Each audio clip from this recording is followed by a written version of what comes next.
Maybe I'm painting blue. What I'm about to do is show your love.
What's up, my beautiful people? Come on in, come on in.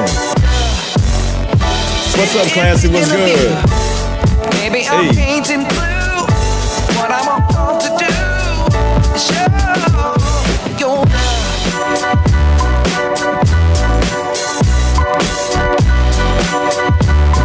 Yeah. Salute to everybody. What's good? What's good? What's good? We up in this thing. What's up?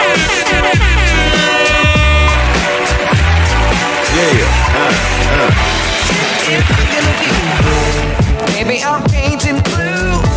What I'm about to do is show your love. Yes, sir. Come on in, come on in. What's up, royalty? We up in here, Lewis. What's up, Kiki Cash? What's going on? God damn. Yeah, we up in this thing. What's up? What's up? What's up? What's up? What's up? What's up? We up. What's up? Yeah. Yeah.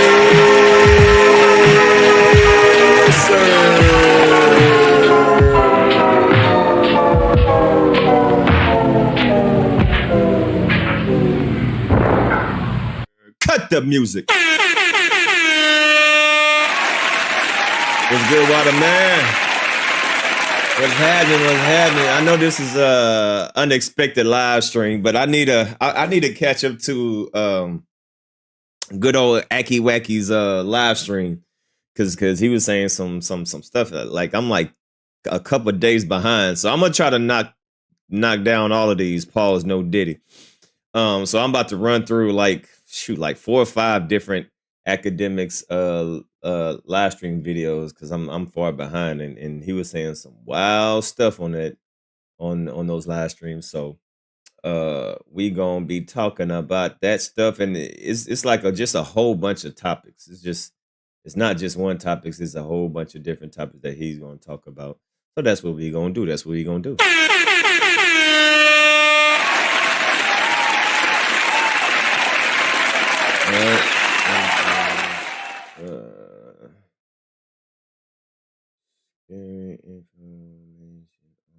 Yeah, do like that. All right. Like this.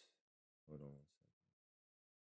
All right, so that's what we're going to do. We're just going to get it started. Salute to everybody in the chat. Hopefully y'all having a good Friday. What's good, Dorothy? Lewis in the building. Water, Classy, Royalty. I see y'all in the chat. Kiki, shout out to everybody who's watching in the bushes. You may be at work or you may be driving. Make sure you just hit the like button when you can. We're just going to just start off and we're going to get on with the ghetto, man. So, like I said, we got a lot of different, I think maybe 4 live streams to run through. So I'm like, shoot, 4 or 5 days behind. So I'm gonna try to knock down as much as I can today, and then we'll be all caught up in all this goodness. So let's get it. Let's see what we got over here. I don't even know where we're leaving off right here. What is this? The YSL case. Oh yeah. I definitely want to start right here because this is when he was talking about Screwface, and this is what led Screwface to make that diss track. So I wanted to react to Akademiks speaking on this. So let's get to it. What's up, Lord? Salute to everybody in the building. Let's go. D, your titles are hilarious. Yeah, well, you know, I gotta make it a little spicy. I mean, that's like shooting up shots when nobody's in the gym, but who gives a fuck? You know what I mean? The stats is the stats, right? So somebody said, little baby, baby could do it. Baby could do it. Good point. Little baby could do it. Even though little baby's clearly trying to do he's trying to do a rollout. Shut up. I ain't trying to hear this. Get to the topic again. As soon as it drops, you're gonna call it whack. But if it's the only thing, either that, drop 2 songs, and so he kind of backed off the. Now, yo, it's crazy how y'all love those 2, but it's not even on the album. You know, obviously it was a motherfucking hit. It would be on the album, right? So you know, he's kind of playing it by ear and trying to seem like he knows what's going on. But welcome to everybody on the Akademiks channel. Welcome to everybody on the Academy channel. I know it's probably lunchtime for most of y'all, but welcome if I'm keeping you up through your job today, and or you're just at home chilling, right? Okay. All right. So a few things happened today. And I guess I went into that tangent by saying, we're not trying to talk about this Drake. And I'm sick of it. I'm being honest with you. I'm so fucking sick of it. I'm like literally sick of it. I actually screenshot something. Cap. And I just had to speak on this, I guess. I screenshot this to show, like, yes, if you want to call me a stan or whatever, that's fine.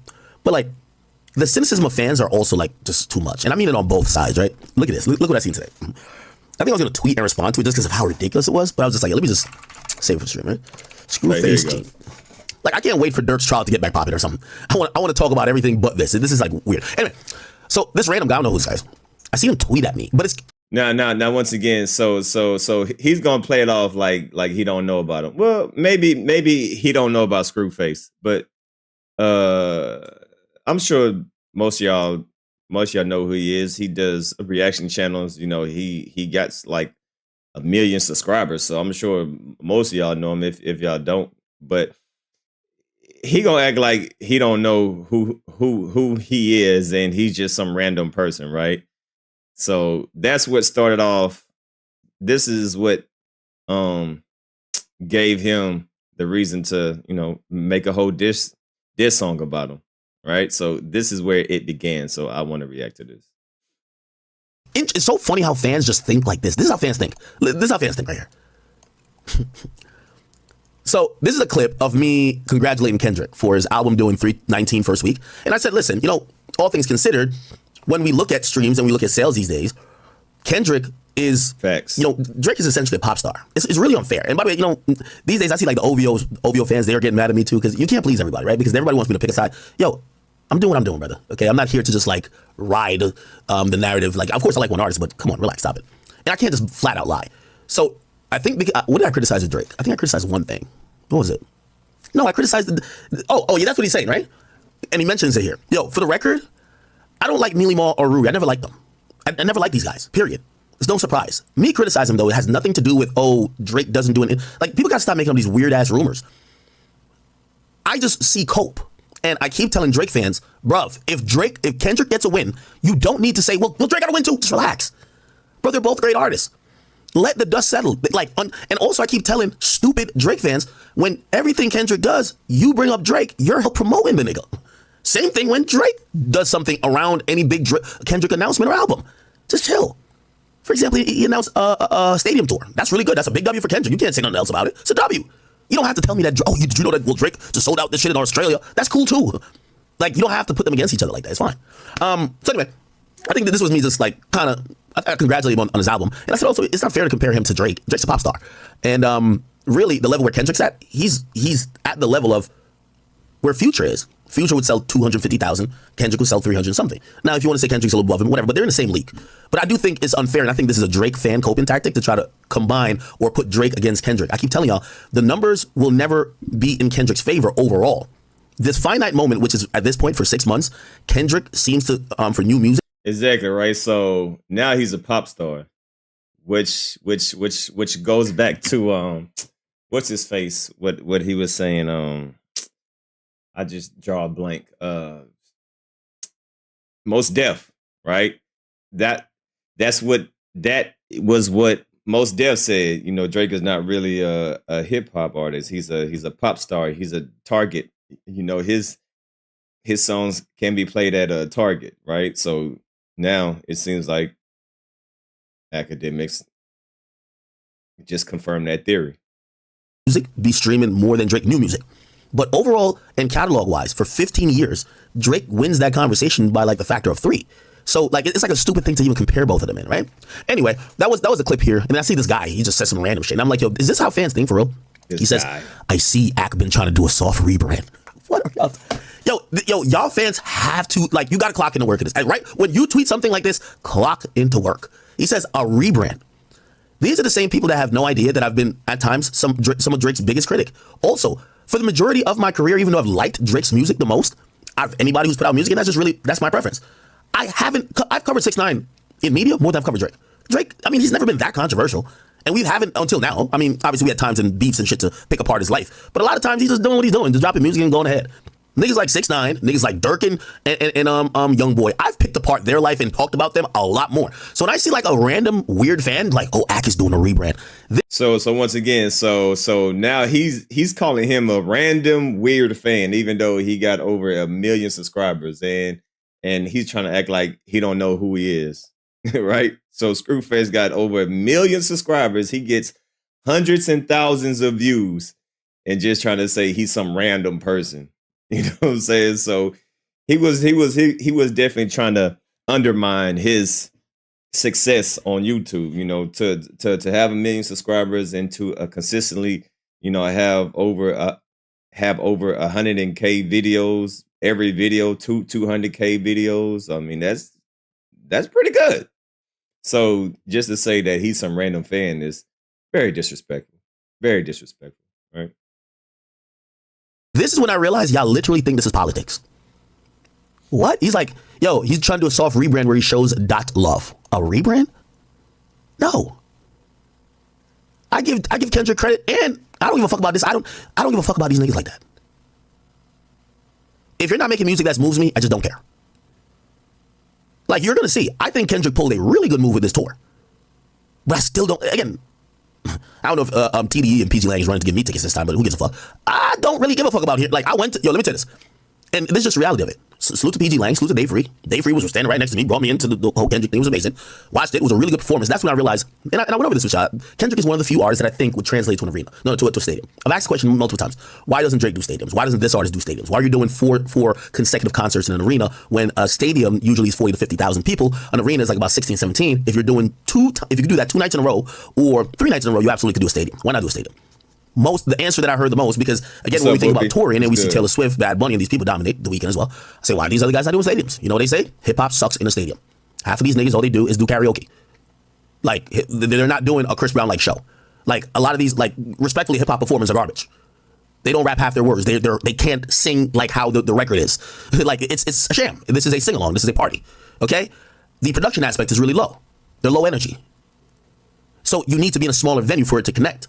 When you're now in possibly open air stadium where the sound isn't even all the way controlled, and now it becomes, if you ever watch somebody very dry in a stadium, you could clearly tell, oh, yeah, you really suck at performing.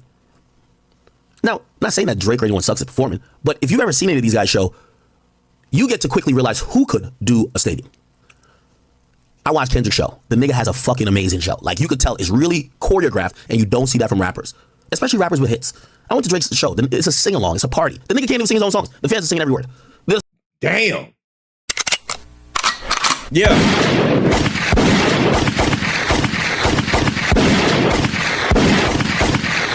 So this goes to what he said. You trying to do a restart. You trying to do a soft rebranding, because it seems like you're trying to moonwalk your way from this Drake situation, because you don't really talk about Drake in the same light as you used to, right? Man, when you was, 2 years ago, or even last month, even a few months ago, man, you was, hey, it's Drake or die. But now your energy seems to be shifting, which goes back. A lot of people are picking up like, yo, so what's going on with Ak, man? His energy is not the same when he talks about Drake. He seems to be disclosing more detailed information about, his the information that he knows, and he's starting to expose why he was beefing with Metro Boomin and Rick Ross and Future. Like, he's really starting to give a lot more information about Drake that is not too flattering.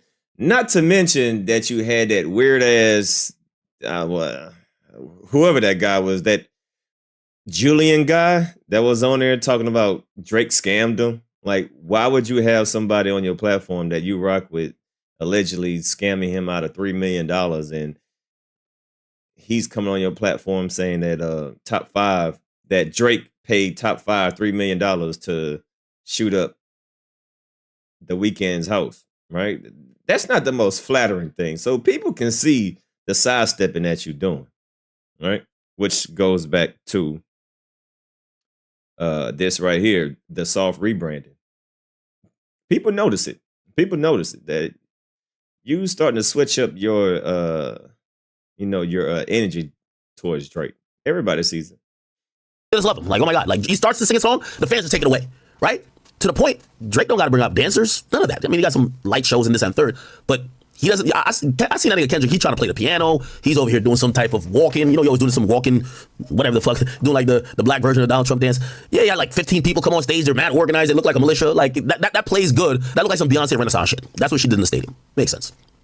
Travis Scott don't do too much shit, honestly, but I do think he could do a stadium tour. Only why? He's energy. He's just flat out energy. And this is the guy, I'm gonna be honest with you, I think Travis Scott's natural setting for his performance is a fucking festival. That nigga is great in open air. That nigga is raw energy pulsating out of his veins through the mic. It electrifies everything. Okay? Who else? I'm trying to think of rappers. J. Cole, I don't think is no fucking stadium act either. Now here's the thing, it's not about pulling people. The big three could do stadiums. I think J. Cole could do stadiums. Obviously, Drake could do. Drake is the most successful touring artist, rapping-wise, of all time. It's not going to change either. That's another thing. But the stadium thing, it's like bringing it to another level. Oh, of course, Kanye. Kanye is the GOAT, right? Like, you get Kendrick here in terms of performance. Kanye is here. Like, I mean, Kanye's the GOAT of all things, though, right? Like, do I got to say that? Like, I mean, Kanye made this shit normal before these niggas could even, who was done sucking on their mama's titty, right? Let's be very clear. So, like, of course, Kanye, like, a Kanye stadium show is, yeah, right? See somebody is now getting fucked up. They're like, yo, J. Cole is a great performer. That's not the thing. See, that's the problem. Rap, again, I agree with the person who said that. I said, why don't some of these guys do stadium? Why would you want to do 3 nights in a row? You can just do one.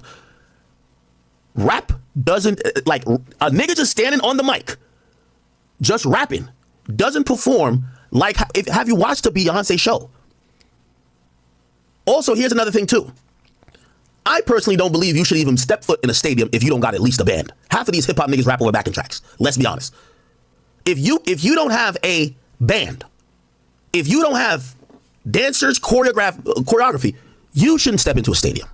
The reason why is that it's for 50, 60,000 people to just be watching one nigga that's barely moving or maybe just moving left to right, going from this stage to this part of the stage to that part of the stage with one mic.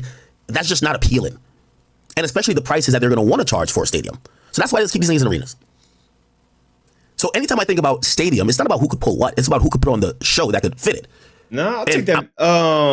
I went to a 50 Cent's concert for the rodeo, and he performed at the NRG, which is the stadium, and it was pretty dope. But he did have like dancers and stuff like that. But yeah, I can somewhat agree with him. You know, rappers just can't get up there and just rap on the mic. Like, you need fireworks, you need people doing backflips, somersaults, you need background dancers and stuff like that. So I mean, but yeah, but just, and that's why that's why, man, have y'all seen that new clip of Lil Wayne? Oh my Jesus, man. Could you imagine seeing this at the Super Bowl? Let me see if I can find it. Man, could you imagine watching this at the Super Bowl?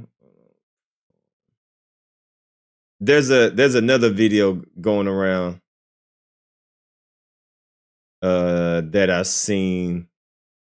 He's like in some gray sweatpants, Paul, and he looked crazy.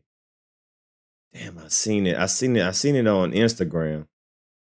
Trying to see if I can. Damn. Let me see. Lil Wayne performs. Let me see if I can get it, but this is another reason why. Damn. I'll find it on the back end. But this is other video that Lil Wayne is just terrible. I'll find it on the back end.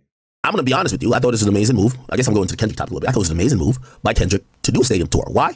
Well, you're already working on, it's his equivalent of Usher doing his residency before the Super Bowl. He kind of did a lot of his set was similar to what he did at the Super Bowl, but then he had a Super Bowl version. Kendrick is going to be performing in a stadium in February, right? And I do believe that this tour is coming afterwards, but you get to prepare. So the fact that you announced it, you get to prepare a stadium performance. What does that look like, right? Anyway, let me just finish reading this thing. So he says, I'm doing a rebrand where I'm showing .love. You can't win with these fucking idiots. If I tell y'all I like the moves that Kendrick is doing, oh my God, he's switching on Drake. If I tell y'all, yo, I think Drake is doing some shit that's bad timing, oh my God, he's a traitor. If I then tell you, honestly though, I haven't listened to that album but 2 songs, or 3 songs actually. And I listen to Drake. You see what I play for my intro. I listen to Drake every day. I listen to Drake's music all the time. Kendrick music bores me. It just bores me. It's like something that, like, after the first time listening to it, it's like doing homework. Like, I just can't get excited to do homework, all right? And I just don't think he has a good enough balance to captivate someone who isn't about to exert energy to listen to the. All right. Here we go right here. I found it. Could you imagine Lil Wayne doing this at the Super Bowl?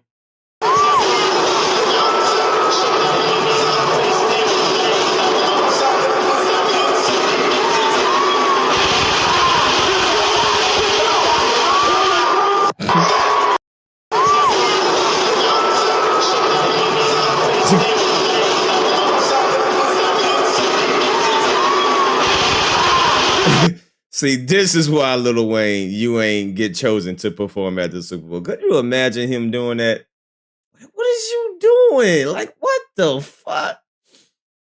So when you start seeing how Wayne actually performs and you see he don't even remember half of his songs, it's like, I want to feel bad for you, but bro, you suck. Like, you suck at performing. Like, what the fuck?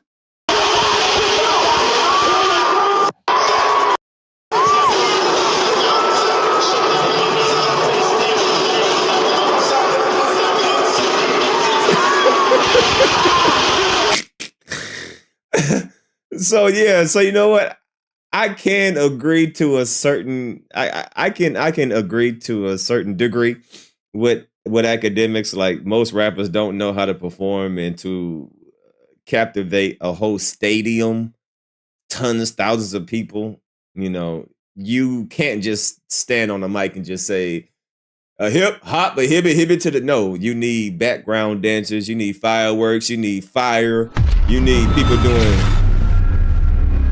you know what I'm saying? Like you need people doing backflips. Hey, I appreciate you, Classy K, for becoming a member. Salute to you. Salute, salute, salute. You know, so you got to be able to captivate, right? So you have to be able to captivate people's attention.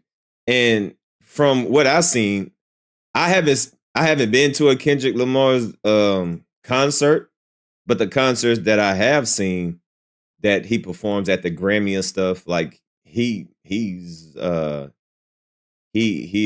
actually pretty good at performing. It's not just him, like he has a theme, right? He just not up there just rapping, but he has a theme, he has props, he has background, he has a lot of different things that come with his performance. So that's why I think they chose Kendrick over Lil Wayne. Lil Wayne don't have nothing. He just on the stage by himself. But when it comes to Kendrick, you know what I mean? He actually has a theme. You know, he actually got background dancers and things like that, right? So let me see if I can show you what I'm talking about.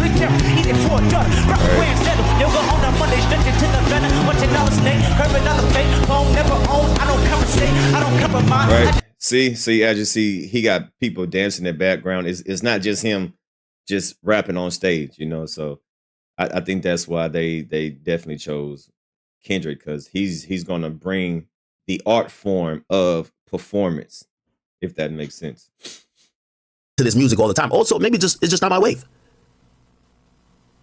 Again, I just listen more Drake. If I say that, I'm hating on Kendrick. So you can't really win. We're like in this political type of thing. You just can't really win, right? Drake fans, they feel like, yo, Ak, you're switching up on Drake if you criticize him. Kendrick fans, they feel like you're hating if you don't suck him off. It's like, what do you do? So it's not like the mere fact that you're thinking a media personality is doing a rebrand. Let me tell you this. The peak of the bread that I got from this shit was their battle. They could go away right now. Let's go get some new shit in. I'm in media. Whenever the popping story is, I'm numero uno. I keep telling y'all that. I don't give two fucks. Okay? I'm kind of like, we're beating a dead horse here. Like, what more are we going to talk about? Hey, let's talk about overarching themes. Kendrick I think he's making all A1 perfect moves in terms of PR announcements. He's doing a good job. Gotta give it to him. I think Drake is fumbling the ball there a bit. I think Drake is making the songs he put out great. Whoa, wait. Clip this. I got my title for this video. Fumbling the ball, perfect moves. DJ Akademiks admit Drake is fumbling the ball. Oh, I got my title for this video. Kendrick I think he's making all A. Don't give two fucks. Okay? I'm kind of like, we're beating a dead horse here. Like, what more are we going to talk about? Hey, let's talk about overarching themes. Kendrick I think he's making all A1 perfect moves in terms of PR announcements. He's doing a good job. Gotta give it to him. I think Drake is fumbling the ball there a bit. I think Drake is making the songs he put out great songs. But we're wondering next moves, okay? How is the packaging going to look? What's the universal thing? There's a lot of questions there, right? The music's still good, but there's questions there. DJ Akademiks admits Kendrick is better than Drake.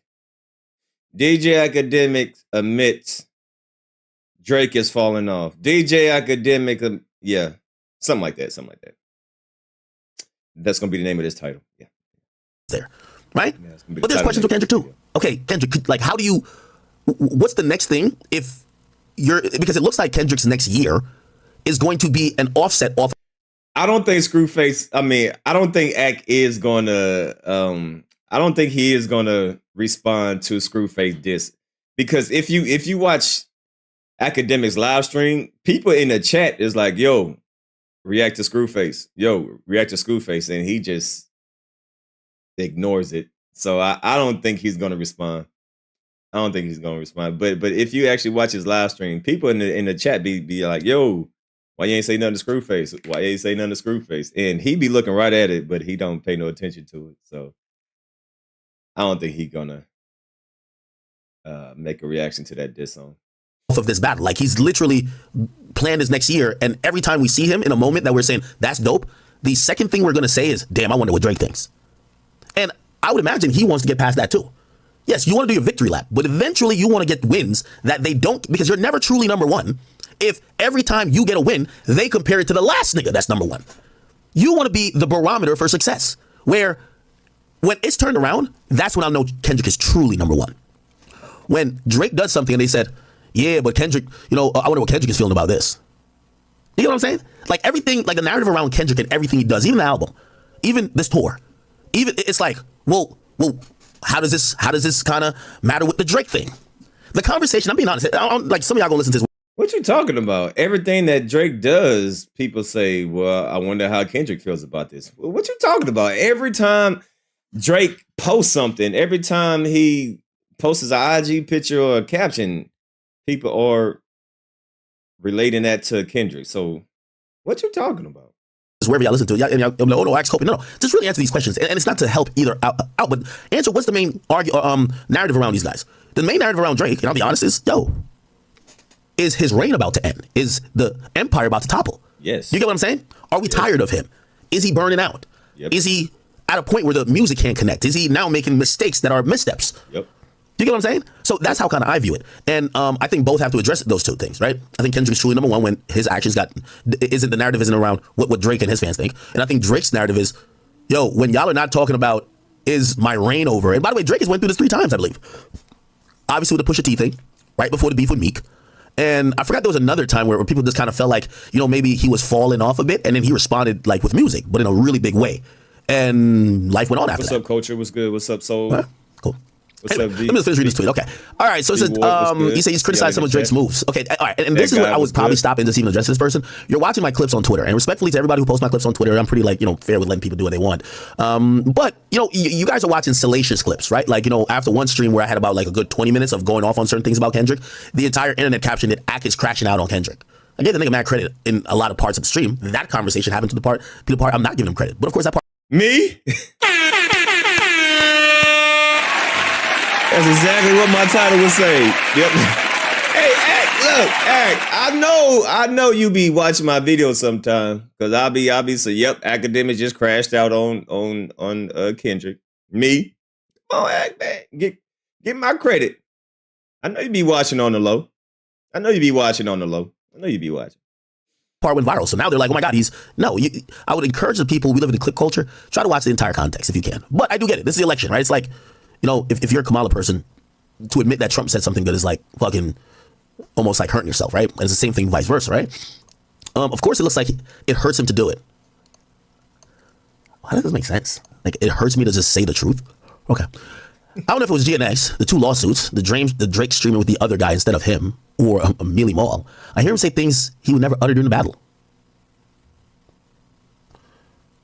This is such an interesting and weird narrative to me, because I think I've always told people before the battle, during the battle, now, I prefer Drake's music over Kendrick's. It's never going to change. It's just never going to change. Like, what more y'all want to tell you, right? But I've given Kendrick a lot of credit in terms of, him being a MC. I've always done that. I call it To Pimp a Butterfly one of the best albums that's critically acclaimed, yet I don't listen. I think it has one of the least replay value. I don't listen to that shit constantly. The hell? Shit feels like a chore. But when I do listen, or if I'm forced to listen, I'm like, this is pretty much damn near close to being a pretty perfect album. That's really good raps. But am I listening to that constantly? Fuck no. Hell no. Nigga, I'm listening to Dirk. We've been sliding through the block and they don't know he have. But he ass got shot. Come on, that's my type of shit. You feel me? I don't want to listen to this shit. Like, I can't listen to fake woke niggas. I'd rather listen to destructive street niggas like Youngboy. Sorry. Or I'd rather listen to Cardi. Okay? Like, I look at Kendrick Lamar's music, and maybe I could get a fat reference out of this. I look at Kendrick Lamar music as like spinach and salads. Yeah, it might be good. It's good for you. You can't be like, it's healthy. You don't want that shit all the time. You almost kind of like set the time when you're going to eat that. All right. Well, I picked out yesterday. I'm going to eat a salad today. Spinach and salad? Yes. Yeah, that's how I look at Kendrick's music. What we consume daily is Future, Travis, Cardi, Dirk, Youngboy, Uzi, Drake, Bossman D-Lo. We consume that shit. Yeah, just like fast food restaurants, huh? You want to eat at McDonald's every day, Burger King, Whataburger, Five Guys, but you don't want nothing that can actually help you, make you live longer, make you more mobile. I just want that fast food shit, right? You want to just drive in quick? Yeah, let me get number one, number two. You don't want nothing healthy for I wouldn't say insides, but your mental clarity, right?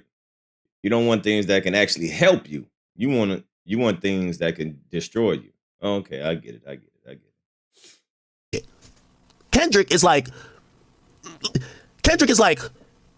sinning 6 days a week, but still thinking you're a good person because you go to church on Sundays. Kendrick is like the nigga that you drop his catalog in a conversation just to be like, nah, I know some hip hop, but you're not listening to that all the time, brother.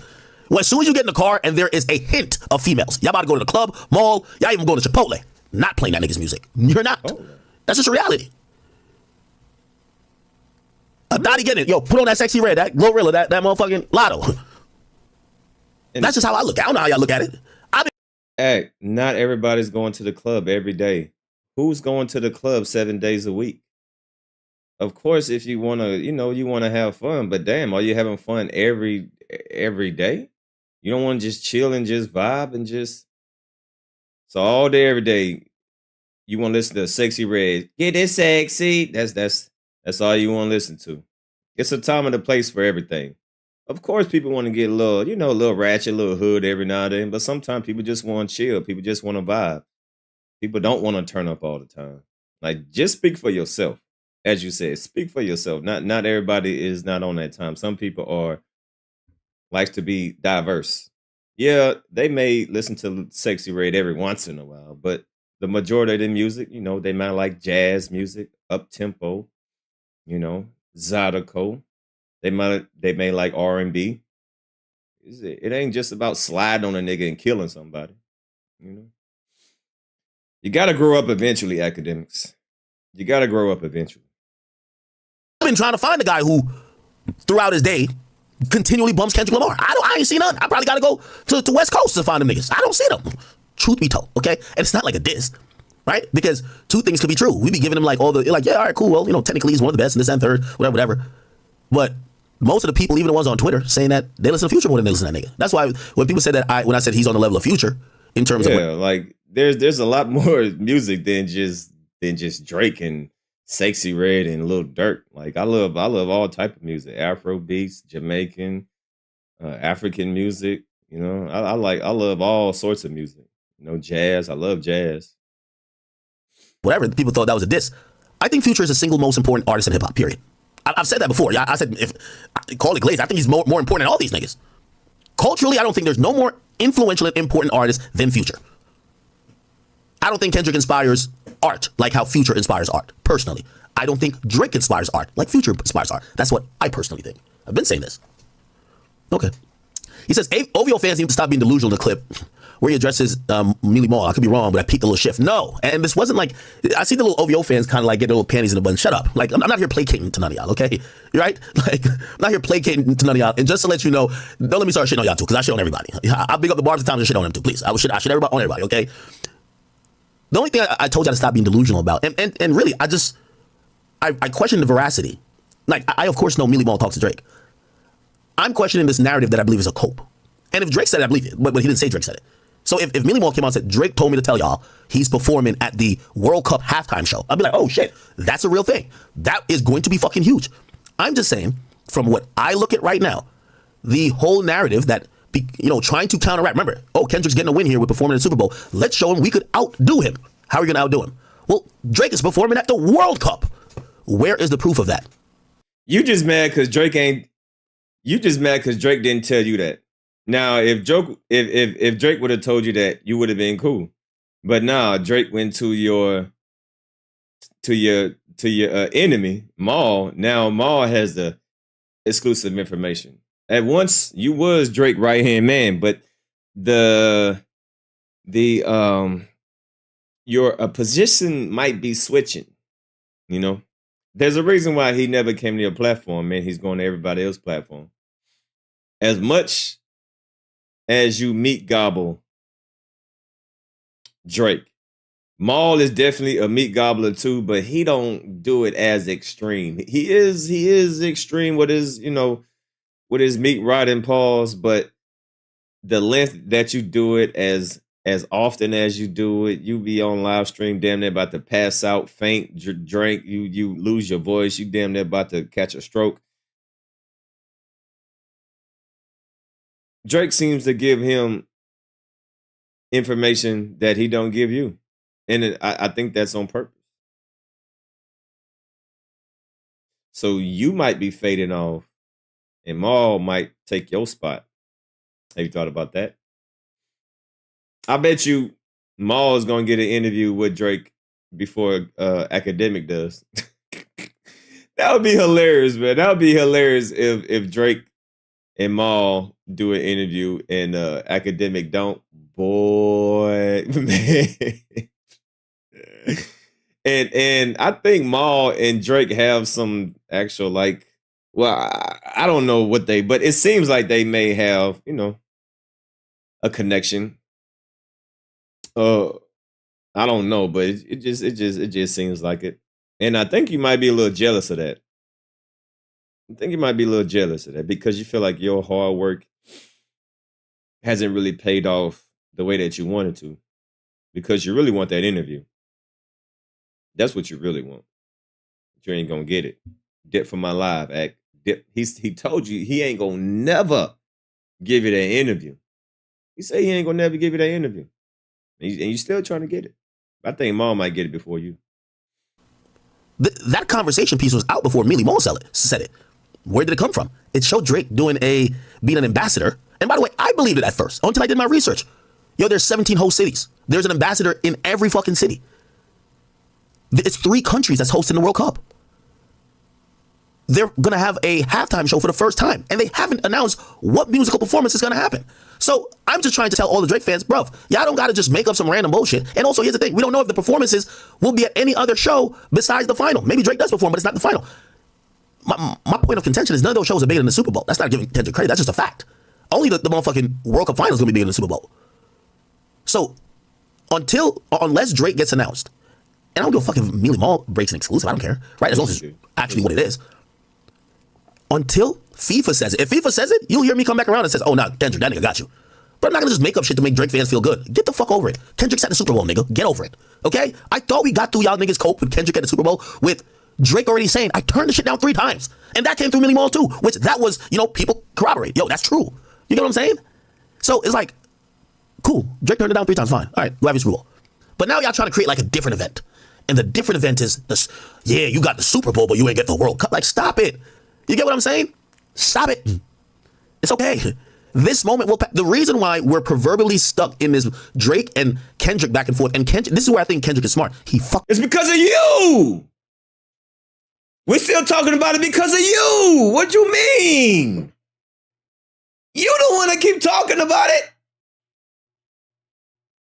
You the main reason why this shit keep going. It's because of you. Fucking knows it. All of his moves, it reminds me of Dirk versus Youngboy and Dirk versus 6ix9ine on a much larger level. I remember saying to those artists, you do know that Dirk coming into this with both of y'all, he knew you had a bigger fan base. He knew you had a bigger fan base. I said it to both 6ix9ine and Youngboy. Bro, you brag about you always being cemented in this Drake and Battle beef. You always brag about that. As long, I'm just happy that my name is going to be mentioned when people talk about this 20, 30 years with the Kendrick Lamar battle. You know that it's because of you. So you can't complain now that people still talking about it. It's because of you. This is what you wanted, so we're going to give it to you. Pause. Right? We're going to keep talking about it. I said, this is how he's smart. He basically started to use your fan base to help promote him. And I do think that Kendrick knows how to keep the moment of this conversation going with everything he's doing. And I'm not saying he's doing it only just for that reason, but he knows how to position it. He's been doing a really good PR job. I can't lie.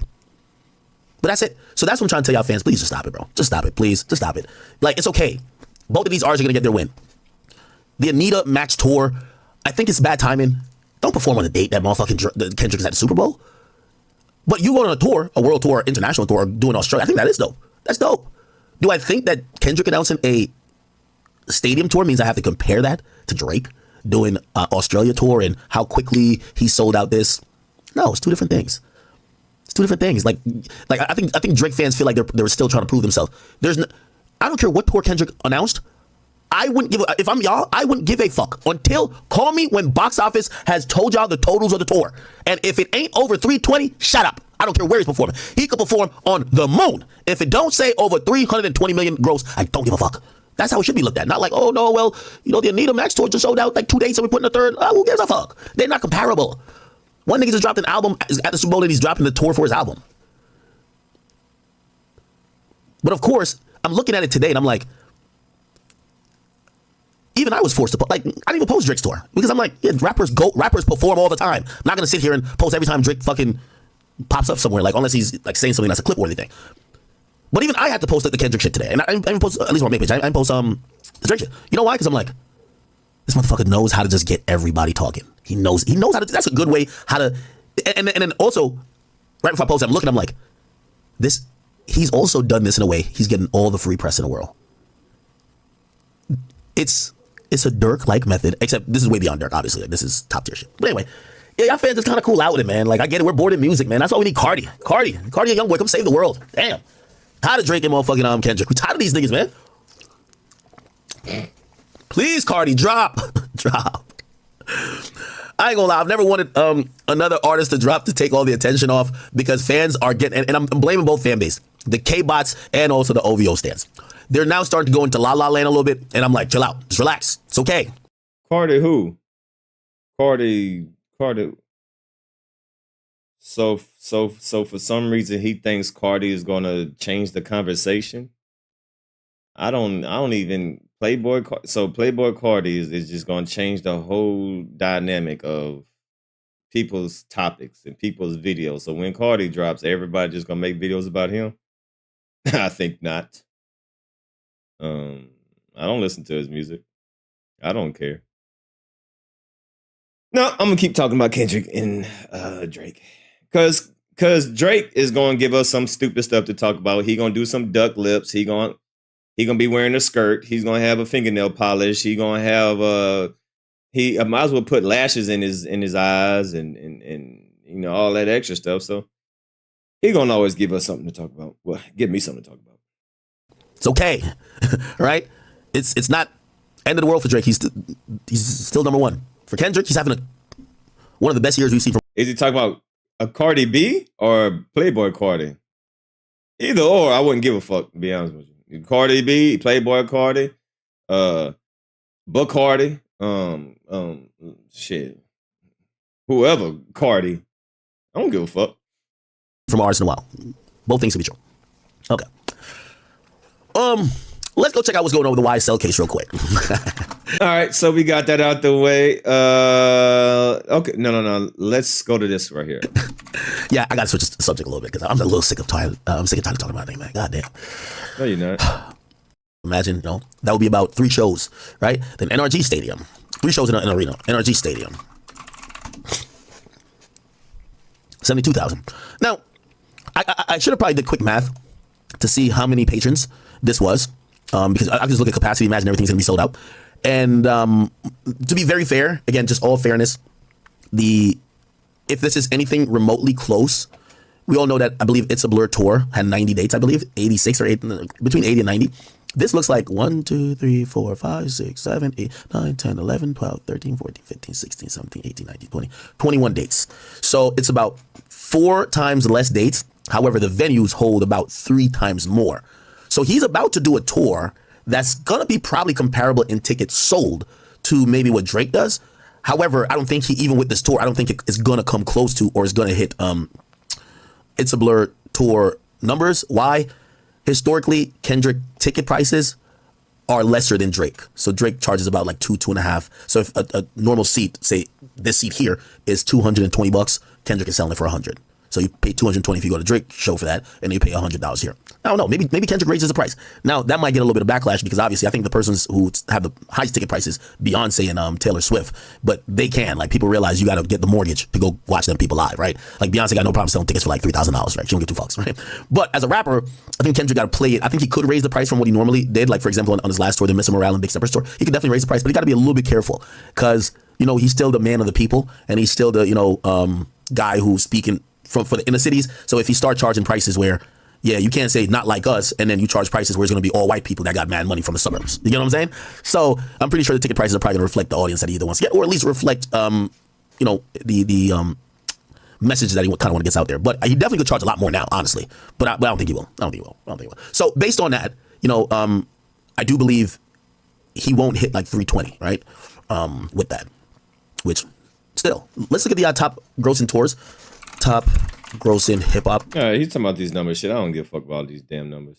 But I'm definitely gonna try to go. Well, I am gonna go. I am gonna go to the one in Houston.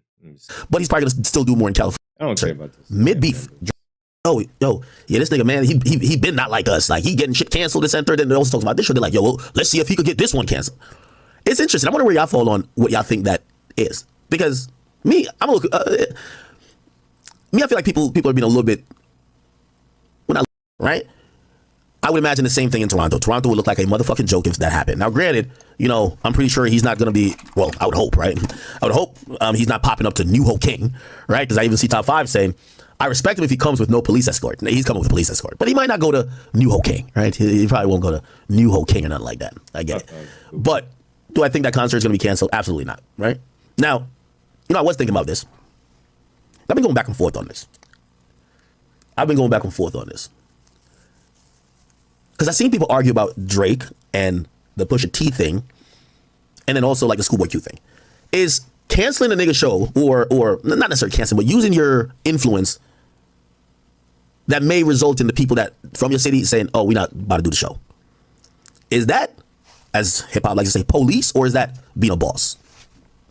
Because I was thinking about it, and they've been throwing that word around with Drake a lot. Yo, yeah, this nigga, man, he been not like us. Like, he getting shit canceled this and third, and they're also talking about this shit. They're like, yo, if Kendrick actually goes to that place, because remember, I think that place that he rapped about, the shrimp fried rice with the dip soy duck sauce or whatever, I think they actually made a Kendrick Lamar dish on that menu. Yo, that would be epic if Kendrick actually did that. Went down there and ate at that restaurant. He would be goated forever, but yo, I think he may try to pull that off. Shit, why not? Right? Because yeah, I think they made like a special Kendrick Lamar dish. Let's see, Kendrick Lamar did menu at, what was it? King. What was it called? What's the name of that place again? King Fried Rice or some shit like that. New Ho King, yeah, New Ho King. Yeah, I think the restaurant owner actually has a Kendrick Lamar dish or something like that. Let me see if I can Google it. New Ho King. Let's see if I can pull that up. New Ho King. Let me see if I can. That would be goated. Kendrick would be goated forever. I mean, he already is, but definitely, boy, that would be some next level shit. Here you go. It's been an over decade-long feud, and now a new Kendrick Lamar diss record targeting Toronto's own Drake has one local Chinese restaurant caught in the middle, but in a good way. New Ho King on Spadina was mentioned in the song Euphoria, and now the owner says they have since been showered with 5-star reviews. Talk about me and my family, Crody. Someone go bleed in your family, Crody. I be a New Ho King. New Ho King. There you go. That's right. I'm trying to learn how to sing the song now. Johnny Liu is the Now I love the song now. Now I love you, Kendrick Lamar. Thank you. Oh man, that's crazy. People in your own city love Kendrick. Yes. I like Kendrick. I like Kendrick in your own city, bro. God damn. Yes. Kendrick Lamar. He is Drake. Drake is not like us. No, Drake. Not like me. Not like you. No. Drake. Kendrick Lamar. Your family, Cody. I be a New Hawk King. New Hawk King. There you go. That's right. I'm trying to learn how to sing the song now. Johnny Liu is the owner of New Ho King in Chinatown. He says since last night, his phone has been blowing up with messages. This morning, a lot of people text me. He said, "Oh, look at that. That's your son." I said, "Yes." And they said, "Oh, look at that. Look at the song." Don't speak on the family, Cody. You can get deep in the family, Cody. Yeah. In the song, Kendrick Lamar jokingly pokes fun at the Toronto accent and slang. He then specifically mentioned the restaurant and their fried rice. I be a New Hawk King in fried rice with a dip sauce and family, Lammy, Cody. He said, "Good food and might be the fried rice. Get more rice. The chef gonna be busy." Since the song was released Tuesday, Google reviews for the establishment have been soaring with positive feedback. Look at that, man. Kendrick Lamar boosting the economy in Drake's hometown. Look at that, boy. Look at that, man. Look at Kendrick boosting the economy. Look at that. Look at that. Kendrick boosting the economy in Drake hometown. most mentioning the song and their now famous dish. Whoa, 7 minutes ago. So people are mentioning the song that Kendrick. Yep, I see that Kendrick's a good guy. Oh my God. Lou says He said, oh my God, I see Kendrick's a good guy. He got people in your own city. Yes, Kendrick's a good guy. Yes. We love Kendrick. Drake, who? Who? Drake? No. We love Kendrick. Yes, all Kendrick. God damn. Whoa, 7 minutes ago. So people are mentioning the song that Kendrick. Yep, I see that Kendrick's a good guy. Oh my God. Lou I see Kendrick's a good guy. says he expects more customers will be stopping by since he's receiving this international attention. Even today, customers we spoke to said they made their way to Chinatown to try the fried rice, thanks to the American rapper. I came all the way from Markham just to see this fried rice, man. Kendrick Lamar, you gotta pay respect to K-Dot, man. Ever since he dropped the diss track, I was like, I gotta visit this place. That's crazy. So yeah, hey, it would be epic if Kendrick actually went there, ordered it, ate there, and everything. That shit would be epic. Yo, well, let's see if he could get this one canceled. It's interesting. I wonder where y'all fall on what y'all think that is, because I feel like people are being a little bit, well, not a little bit. They're being super subjective here, right? Hey, right? Facts. If I listen to people in hip hop, these are the K-Dot planting money trees in Drake City. That is funny. That is funny. like, especially, like, for example, some people that either are K-bots or they support Kendrick, they feel it's a whole move to sue. They feel it's a whole move to cancel concerts. But they're the same people online saying niggas should be canceled. Like, those same people be tweeting at me saying I should be canceled. You know what I'm saying? Like, it's very funny. They be like, yo, cancel this nigga. Yo, why this whole ass nigga Drake cancel our guy though? Like, what is it? Is it hip hop or is it not? You get what I'm saying? Is it like, what's up? Yo, yeah, I ain't gonna lie. Yo, soon as mad police, man. That's like mad police. But then they'll champion somebody else. That's the only like confusing thing I don't get. Like, put it like this. A lot of them niggas who said, like, I'm not the biggest fan of this move. But a lot of the niggas who are criticizing Drake for doing this is a Jay-Z-esque move. Like, Jay-Z does this shit. When Jay-Z don't like something, he shuts it down from behind the scenes. He sends these notices. He does these things. He's using surrogates or his lawyers that's suing people, including media. I don't hear nobody jumping out saying this whole ass shit. I'm wondering why it's not the same energy across the board. If the energy of everyone was, yo, just keep the police out of our business, period. No lawsuits. This is hip hop, nigga. We don't do lawsuits. Okay. But I feel like it's super subjective, right? Like, nah, that's a whole move. But when this other guy do, You don't do this after no battle, man. After the battle, after you got your ass whipped, horrible timing. You don't do this in the midst of the battle, trying to convince people that you're not bothered. You're trying to convince, no, I'm not worried about Kendrick. I mean, it's okay, it's all right. But then every time you tweet something or you do something, it shows that you're bothered. And then the most bothering way that you prove to people that you're bothered is suing the motherfucker. Well, not suing him, but suing the song. Suing the label that I wouldn't say made the song, that the song is under, right? do it, it's cool. I don't know. Anyway. But yeah, I don't think nothing's happening in the show, right? And by the way, if Drake could shut it down, if I'm Drake and I could shut it down, I would shut it down. You know why? That's what Jay-Z does. Jay-Z does that type of shit too. Y'all keep talking about the shit that Nicki has done to artists, Drake has done to artists. Who you think they all learned it from? Hove! Hove did it to everybody. These artists got these type of, so when they learned it from Hove, they learned it from 50. Let me not just only throw Hove in there. Didn't 50 tell Sheik Luch, you know I could get your shit pushed off the label? Was that a whole move then, or was that like a boss move? Like, hey, what are we calling all of this stuff, right? 50 Cent. Styles. I don't hear about no deal. About every 2 weeks they drop something, or every week or so, and everybody talks about it for 4 or 5 days. Then it burns out. Then it goes quiet again for another 4 or 5 days. Then another thing. It's perfect. Like, by the way, this type of method, a lot of artists that don't drop music a lot, they rely on having a good team to keep their name afloat. There's some people who keep getting talked about because they spam music, and some people who don't, but they still get talked about a lot, and they kind of do what Kendrick's doing. This is PR 101, right? Like, I think a lot of what people have not acknowledged, and I think, I don't know if he probably will, right? Kendrick's probably gonna win a Grammy or something like that. He's definitely gonna show up. I'm pretty sure he's gonna acknowledge his team finally. Whatever Kendrick's team is doing, including buying bots or whatever, right? Whatever they're doing, it's fucking, it's working. It's working, even if it's bots too, right? Like, if it's the bots at the right time, the fucking messaging, the look, the aesthetic, everything does look and it's looking like a solid campaign. It does look like that. And I gotta give credit to that, right? I gotta give credit to that. Yeah. Now, granted, do I want to go watch this show? I think I would only go to watch the people watch. Well, I mean, I guess I like some Kendrick songs, but people watch. I want to see how this shit kind of plays out. Stop hating, man. Yeah, I remember being in that building when Drake performed back to back, man. That shit was electric. If I went to one of these Kendrick shows, I'm gonna go in disguise. Because people think that I'm so team Drake, they're gonna think Kendrick dissing me. Like, you know what I mean? So like, I gotta be in disguise. That's this motherfucking concept. But I might go, who knows? I don't give a fuck. All right. Okay, all right. I seen also that made the news. Charlamagne gave Drake Donkey today. And I'll react to that. Can I find it? It's that time of year to think about yes. Okay. Where's the here we go. Damn, he hard, yeah. And Aubrey, Monday, December 2nd. That's a valid point. It's a very valid point.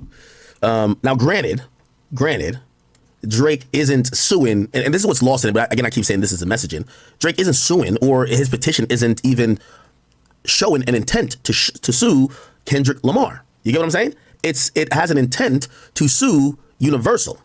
And this is like this slight dishonest way of how people are talking about this. While I completely agree, right? If we're getting to, you said something wrong about me in a rap song, Kendrick Lamar's wife or girlfriend or baby moms, whatever you call her, she could 100% file a lawsuit against Drake because, bro, you said these things. And let's say if those things aren't true, or even if maybe it is true, but if there's no proof of it, or they solemnly believe Drake doesn't have the proof, hey, you're defaming me and I'm not a public figure. That's nothing. Remember I told you about defamation. In defamation laws, when you're a public figure, and I said this specifically with Meg Thee Stallion, when you're a public figure, there is no reasonable expectation of, not necessarily privacy, but people you're part of public discourse. So someone commented on your appearance, someone commented on your art, your skill, your talent. It's all for the, it's par for the course. Now, I guess it's a little tricky. I'm not going to saying someone's a woman beater, even if they're popular, isn't in the realm of defamation. But if someone says, you're a fact, you can't just defame me, or you can't be like, this guy's a bitch. That's their opinion, and you're a public person, even if it does hurt your your career. Kendrick Lamar's wife would have the best argument to say, I'm not a public figure. I'm just not. I'm a private citizen that isn't publicly available, or there is no public discourse about me that I've exploited myself. And someone bringing me into the limelight, especially in a way that might be damaging to whether me and my kids, that easily opens up me to the damages I would claim in court in a defamation suit. So I agree here, right? But again, this is a great sleight of hand that the entire media landscape been doing. Okay, you're making a good point with the Kendrick wife shit, but Drake is not saying he's going to sue Kendrick. He's suing UMG, claiming UMG's promotion is the defamation. He's claiming UMG used illegal tactics. He's not suing Kendrick. So that's a sleight of hand. Drake saying that Kendrick defamed him is indeed the pot calling the kettle beige, but that's not even why. Drake never said Kendrick defamed him. Drake said Kendrick made a song that contained defamation, right? But he's saying the exact allegations is that the company released it and then promoted it. And that's why, because if Kendrick made the song without it being released, at least per his petition, he's claiming he wouldn't care, right? Which, obviously, and I'm bullshit. I think that's just a makeup. That's just a cover up. Bullshit. It sounds good. Nah, that ain't it. Bullshit. I call cap.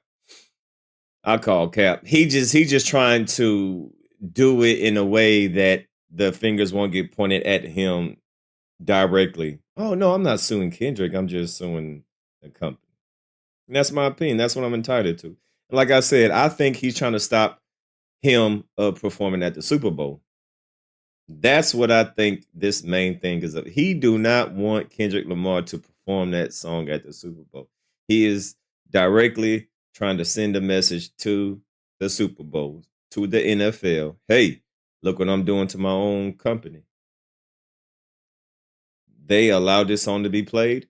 Guess what is going to happen if you allow that song to be played on your platform, on your stage, under your company? I'm going to sue your ass too. So I think that's the message that Drake is trying to send through this lawsuit.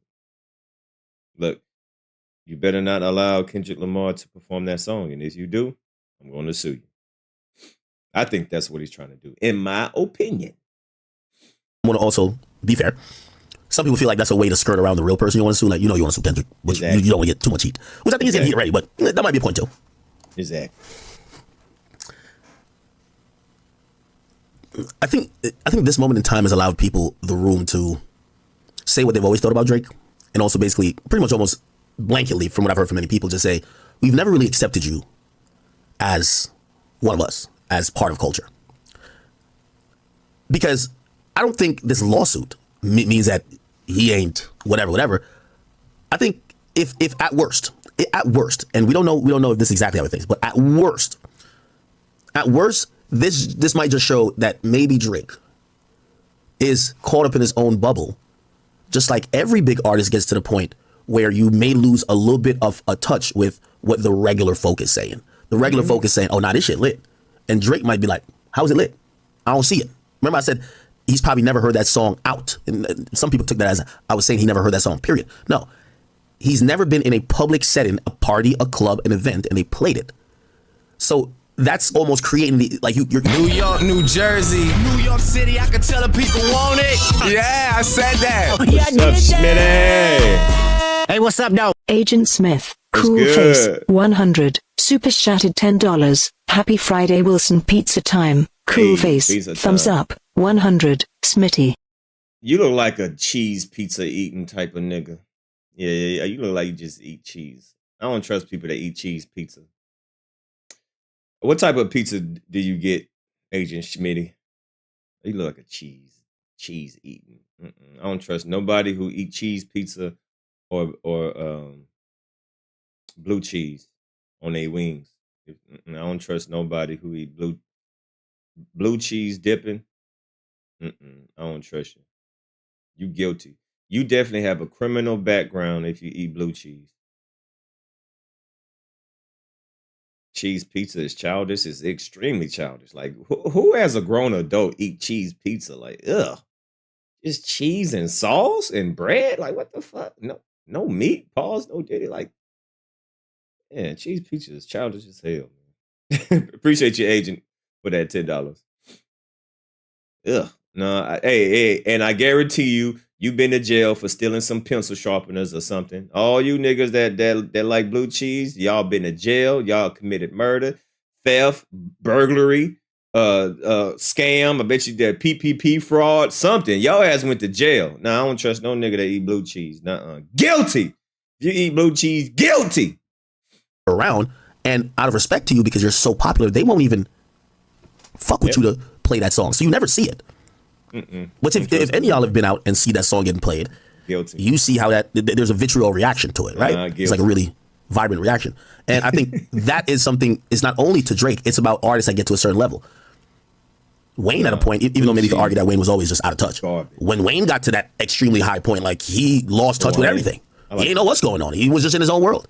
Most artists you hear get to that bubble, they lose real contact with the common folk because their entire environment and their entire ecosystem is really curated and manicured, right? But to address the thing about Drake isn't culture or Drake ain't, oh, this he's been the whole time, this white boy or whatever the case is, you're telling me one lawsuit, and everybody has filed lawsuits before, you're telling me one lawsuit erased 15 years of you've seen this guy make this type of music, live this type of life, be around these type of people and have these type of traditions, and none of that mattered because of a lawsuit? Also, to be very fair, and let me play a little more. Now, based on his narrative right there, that made sense, but that's not really why Drake is suing, right? We kind of get the reason while reading the petition that Drake has admitted that the goal of this was to lessen his value, and also that they've been in negotiations with no action being taken. And really, he's alluding to the fact that he's trying to get a new deal, right? And because Man, I'm about to block all you people that eat blue cheese. I'm block this. I'm about to block y'all, man. I know y'all scamming. Y'all did PPP frauds. Y'all did credit card loans. You ain't pay your college loans. You got back taxes. You skipped out on child support. You ain't take care of your kids. You don't brush your teeth. No, I don't. Your feet stink. You don't wash your clothes. Or you put you put bathroom soap in your you wash your clothes with Axe goddamn body wash. No, I don't trust you niggas. I don't trust people that eat blue cheese. I don't trust you. because of that, that's the major thing. That's why the lawsuit's filed. The lawsuit isn't filed saying, oh, I'm a sucker because I'm losing.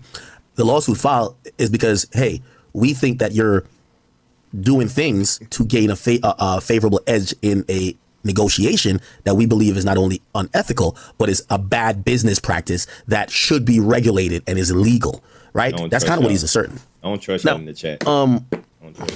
As I said, there's a sleight of hand going on in the media with how they're discussing this. And again, the sleight of hand is shout out to the chat. Shout out to the chat. Drake, even if you want to say, yo, make sure y'all hit that like button, man. Hit that like button. Shout out to the 467 people in this bitch. Salute to everybody in the chat, man. Let's get them likes up.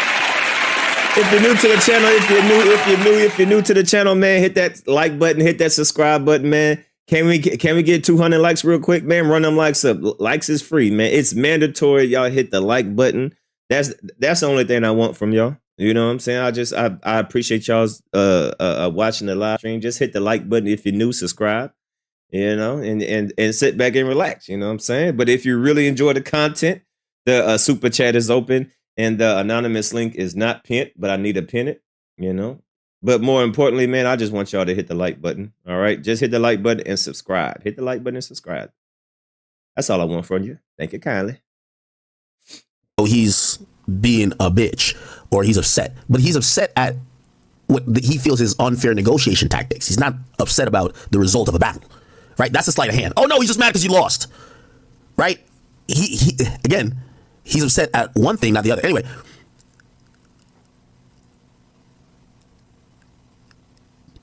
I'm gonna give an example. Oh yeah, I love pineapple on pizza. Oh yes, I love pineapple on pizza. I prefer it. I don't see why people don't like pineapple on pizza.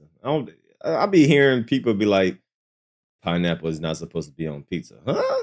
What? Man, that's the best thing ever. Man, pineapple, you put the pineapple, put the pepperoni, put the Canadian bacon on that thing. Man, come on, talk to me nice. Yeah, that thing, delicious. Charlamagne works for iHeartMedia. That's the company that Breakfast Club is owned by. If there was an allegation about Charlamagne that, remember, they own several hundred radio stations. Say they kept platforming someone that was saying these allegations about Charlamagne in Charlamagne's negotiation year. And they were pushing this person to another radio station, another radio station, another radio station. Yep. And now Charlamagne, if he was asking for X amount of dollars, they then say you're only worth X divided by 3. And then he was also trying to do some other stuff with some book stuff over here. And then they're saying, well, I ain't gonna lie, like it's looking kind of hot. Y'all some haters, man. Pineapple, I don't know why people be making a big deal about, man, pineapple on pepperoni pizza. Ooh, the best ever. Love it. For you right now, because that's happening. Y'all some haters. And then he's looking at this to say the major source of why this is going on is because of the company I work at and them wanting to try to devalue me. I'm pretty sure he would file legal notice too. I mean, Charlamagne has definitely sent legal notices to people who have lied on him about things. Right? Yo, cease and desist. Stop fucking playing with me.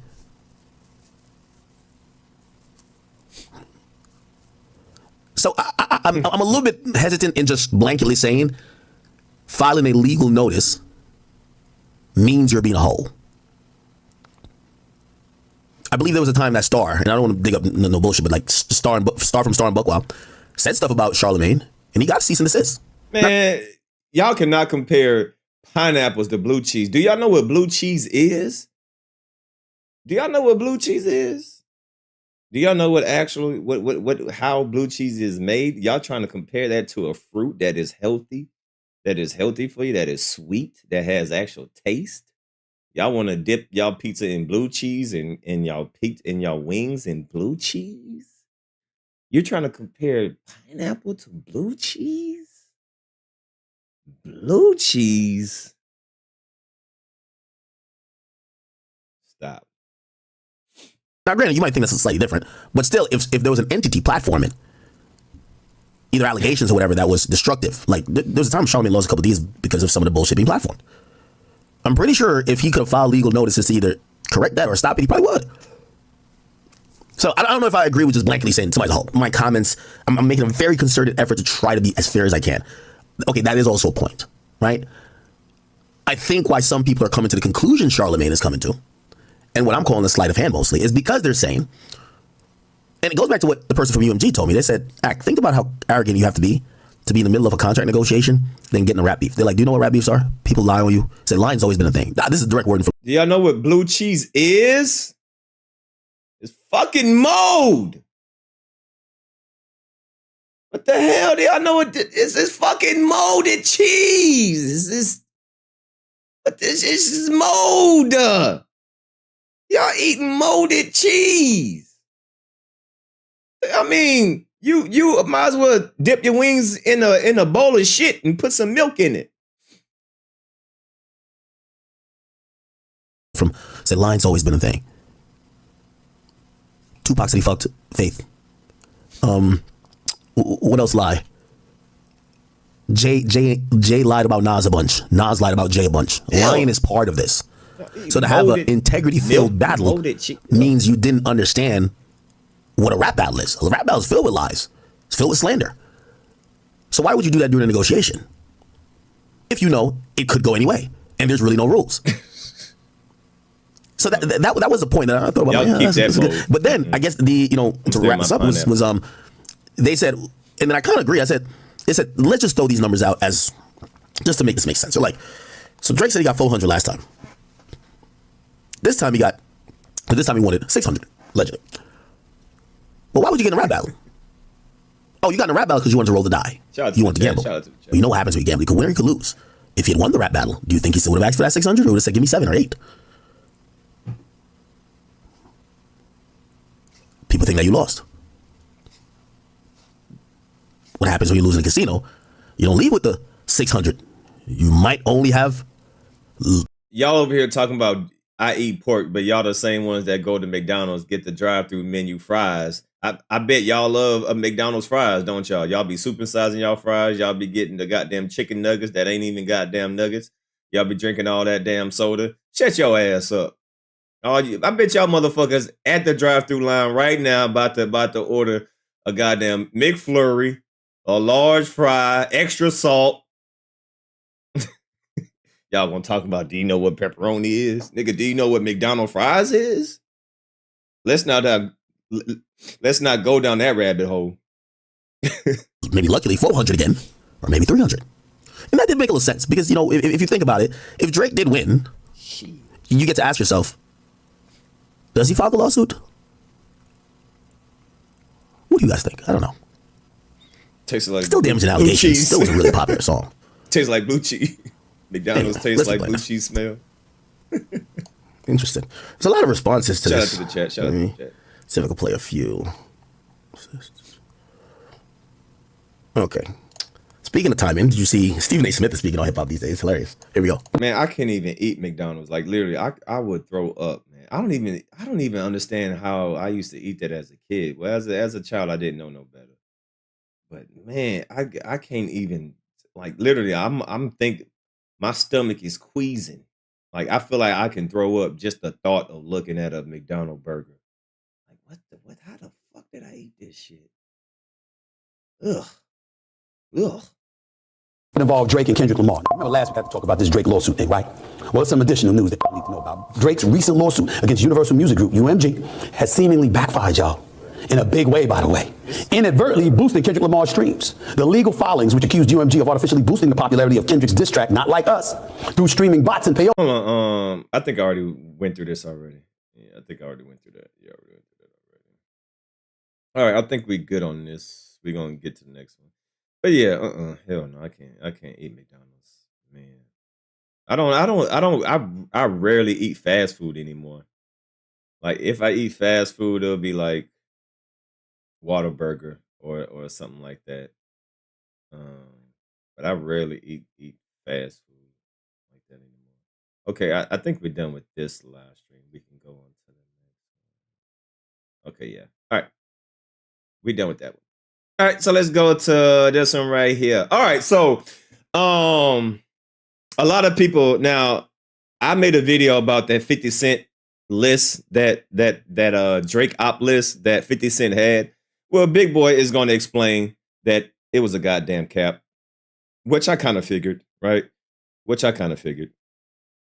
But he's going to explain that that list that 50 Cent showed during his podcast, when it was supposed to be Drake wrote this list of all the ops that he had. So we'll go over this. Stories going down right now. Did I ever tell you about the time when I ended up on Drake's op list? Yeah, there's a Drake's op list, and I had no idea that I was on this list. I'm literally at the house minding my own business, and I get a text from one of my partners, man, by the name of Paul Stewart. We call him DJP, and he sends me over via text. I'm looking at this list, and I see that it says Drake's op list revealed. Why are you sending me Drake op list? So I go to look at it. I'm like, okay, I'm looking at the names, so on and so forth, and I'm like, dude, why did he send this over to me? Luke, can you pass me this list? So as I'm looking at the list is alphabetical. I'm Big Boy. So Big Boy, I should have been between this, like kind of on top of, between ASAP Rocky and Bobby Althoff, or whatever the girl name to do the interview. Do you think his name should change to Big Boy? I mean, even though that's how he marketed his name. Do you feel like he should change his name? It's like Lil Bow Wow. They take the little off. I think he should be Boy. Boy. You know? It seems like all the littles drop the little once they're not little no more. So I think his name should be just Boy. Slim Boy. Slim tall boy. Small boy. Boy. I think he's called Boy. I mean, just take the big off because he ain't big no more. So, no. I'm looking, then I look over to the case section because he had it marked off. My name is on here, Kurt Alexander, radio host. That's his eye. Why do I end up on the Drake op list? Must be because, could it be? Because I did the pop out. Kendrick Lamar's on stage. By the time, I think he did, Not Like Us probably 8 times. 4th time, I was like, dude, if he do this again, I'm jumping on stage with him. West Coast, I jump on. I have a good time. Now, I'm on the op list. And for those out there, this op list was not created by Drake. You guys saw 50 Cent because it went viral. There's a picture of 50 where he just literally picked it up and snapped it and went like this. Now that's viral. You're not buffer. I just want to do the whole look at how 50 looks. So now that is extremely viral. The list. See, so now I figured that was not, Drake actually sat down and wrote the names. I was like, this is a cap. I think 50 just over here clout chasing. So it's confirmed. 50 is a clout chaser. I wouldn't say a clout. What? Either a clout chaser or a troll. I wouldn't say he's a clout chaser. He's just trolling. That was just 50 trolling. You know what I mean? 50 doing what 50 doing. Just goddamn trolling, right? So, but everybody thought that was Drake's personal list. Like he sat there and wrote down the names of all his ops. So, that's just 50, either clout chasing or trolling, whatever you want to label it. Did not come from Drake.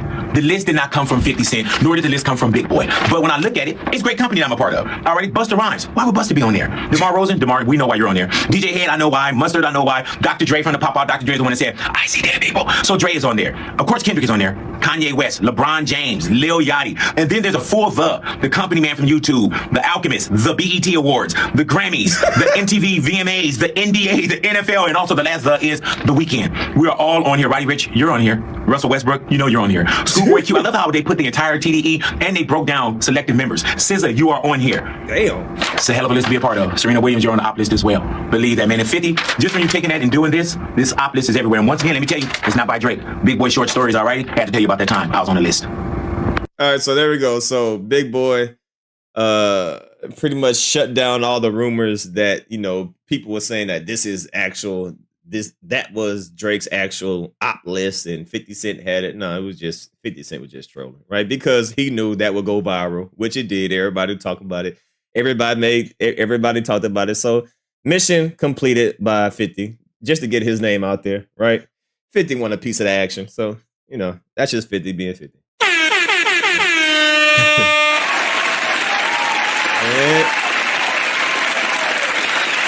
Speaking of that list, Akademiks spoke on that list, so I want to hear what he wants to say. Oh, and he was going to talk about something else too, right? So let's play this moment.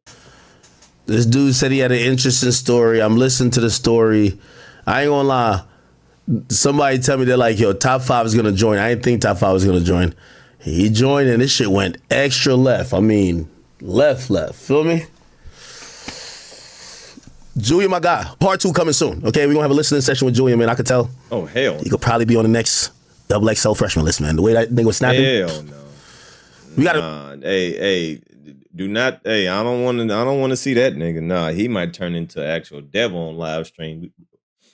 We may see horns come out his head. I'm a good on Julian. One and done for me. Damn D, I made the list. Oh shit. Hey, by next year, I gotta be on that list. If I'm not on if I'm not on Drake's list by next year, I ain't working hard enough. All right. My goal for 2025 is to make it on that ops list. All right, damn D. I gotta make it on that op list. I gotta make it on that op list. All right. So one of my goals for 2025 is I want to be Drake's op. All right. I want to make that op list. All right. Try to remedy some of the racism in him, but he say he black. So you know what we're gonna do? An Ancestry.com test. We got to see if he really black. That's a fact. We got to see if he really black. Holy. All right. God damn it. Big fact. Got to take a piss. I'm over here drinking and shit like that. Binge drinking. We watched this already. Nah, but I'm good on Julian. Nah, I seen him. Once is enough. Nah, I'm good on him. That man, I literally couldn't watch that in the dark. I had to turn the lights on. I had to burn some sage. I had to read the Bible afterwards. I mean, I prayed. I don't want that energy over here. Now that I know what time he on, oh hell, that man. Nah, I'm good. Nah, I'm good with that Julian person. I'm all right. That no. What's this? The aftermath. Interesting comment, which they were victims at last, and that's exactly what he would say, and that's probably founded out. All right, let me just play this shit real quick. I gotta just take a piss. They talking about Jay-Z again. Crazy. I want to get into the Boy Wonder shit. Give me a second, Chad. Man, this shit was crazy, huh? Shout out to Julian still. No. Allegations that underlie this campaign of extortion are having judicial light shined on them, except that this plaintiff is bringing them as a doe who would continue to hide anonymity. And the greater public policy argument, too, that we're seeing in Jay-Z's response is, if you take the reasoning from Jane Doe here, then any victim or alleged victim of sexual assault, they would be able to proceed anonymously in their case. And is that right? Yeah. The argument here from Jay-Z is, you need more. You need to cite a mental health professional. I ain't gonna lie, I'm Jay-Z now. Pause. Hey, yo, why the hell? Let's get into it, man. Get into it. I was trying to do this topic earlier. Chat, that last 2 hours was just hell. I ain't even gonna lie to you, man. Shit was crazy. Okay, real quick, chat, real quick. Let's get into it. Yo, why did Mustard try to expose Boy Wonder like this? This is unbelievable. Now, this is what Mustard posted on his story like 2 days ago. He said, yo, Boy Wonder, say it ain't so, man. Then he posted basically, it looked like Boy Wonder messaging somebody else, and Boy Wonder says, West Coast rap is ass. And then the person says, hater, or whatever. And then this is Mustard down here commenting on that screenshot. I guess somebody screenshot Boy Wonder and sent it to Mustard. And said, Boy Wonder, tell me this ain't real, Crody. Then, essentially, it looks like Boy Wonder says, I guess the guy says to Boy Wonder, the guy who screenshotting him says, yo, bro, you got to hear this shit outside. And Boy Wonder says, ass. Nobody outside LA want to hear that shit. And Boy Wonder says, I thought you was a real one. I didn't know you felt this type of way. Then he posted this screenshot. And this is from Mustard. This is Mustard screenshot. And he says, realest shit I've ever seen. And okay, so let's move on from the January stuff. But May 3rd, right? Is May 3rd or something 3rd? It looked like Boy Wonder responds to the Hot 100 list that looked like it had Not Like Us as number 1, and he says good shit beat hard as fuck, and he says, bro, so Mustard is saying, bro, you said you like Not Like Us, what you mean? And then he says, well, there's enough yellow tape to go around. Okay, now I'm gonna be honest with you, Mustard. I'm gonna be honest with you, and Boy Wonder. First of all, I understand why Mustard did this. Things a little weak, but I understand why he did this. I'm gonna tell you why. Mustard has clearly picked a side. All right, Drake will never work with Mustard again in his. Okay? And what's happened is that there's so much of picking sides that we've seen everybody on Kendrick's side damn near almost. Yo, I wonder if, mustard is so, you know what? Speaking of, I hate mustard, but I like it on a corn dog. It's the weirdest shit ever. I don't eat mustard on my burgers, but I eat on a corn dog. Why? Why do I do it? I hate tomatoes, but I like ketchup. And I eat it with pico de gallo. But I hate tomatoes. It's the weirdest shit ever.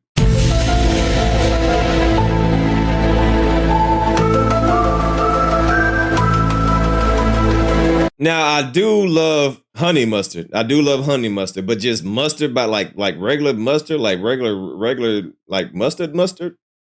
Trash, ash, garbage.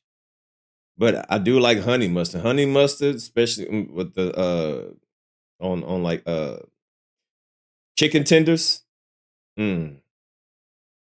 That's hitting. But I hate tomatoes, but I can eat pico de gallo. I cannot eat raw tomatoes. Like raw tomatoes, hell no. I can't eat raw tomatoes, but I like ketchup. I don't know. Either be on some West Coast or whatever, they're picked aside. A lot of people who work with Drake, they're not really saying fuck Kendrick or fuck whatever. And here's also my problem with this whole thing. Yo, and let me be the first to speak on it. If someone, like, I swear, man, I will literally throw a whole burger away if it got tomatoes. Like just raw tomatoes, I'll throw that shit. I don't like the taste of, I don't want tomatoes on my burger, on nothing. People that eat tomatoes, y'all lick ass. I'm talking about straight out the gym. Don't even wash it up. Y'all just straight licking ass. Y'all just go raw dog. People that eat tomatoes have sex right after the gym. On leg day.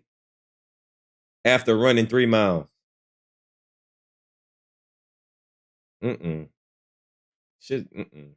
Raw tomatoes is, I don't know what's worse, blue cheese or eating raw tomatoes.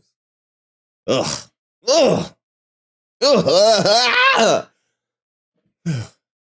someone hasn't already.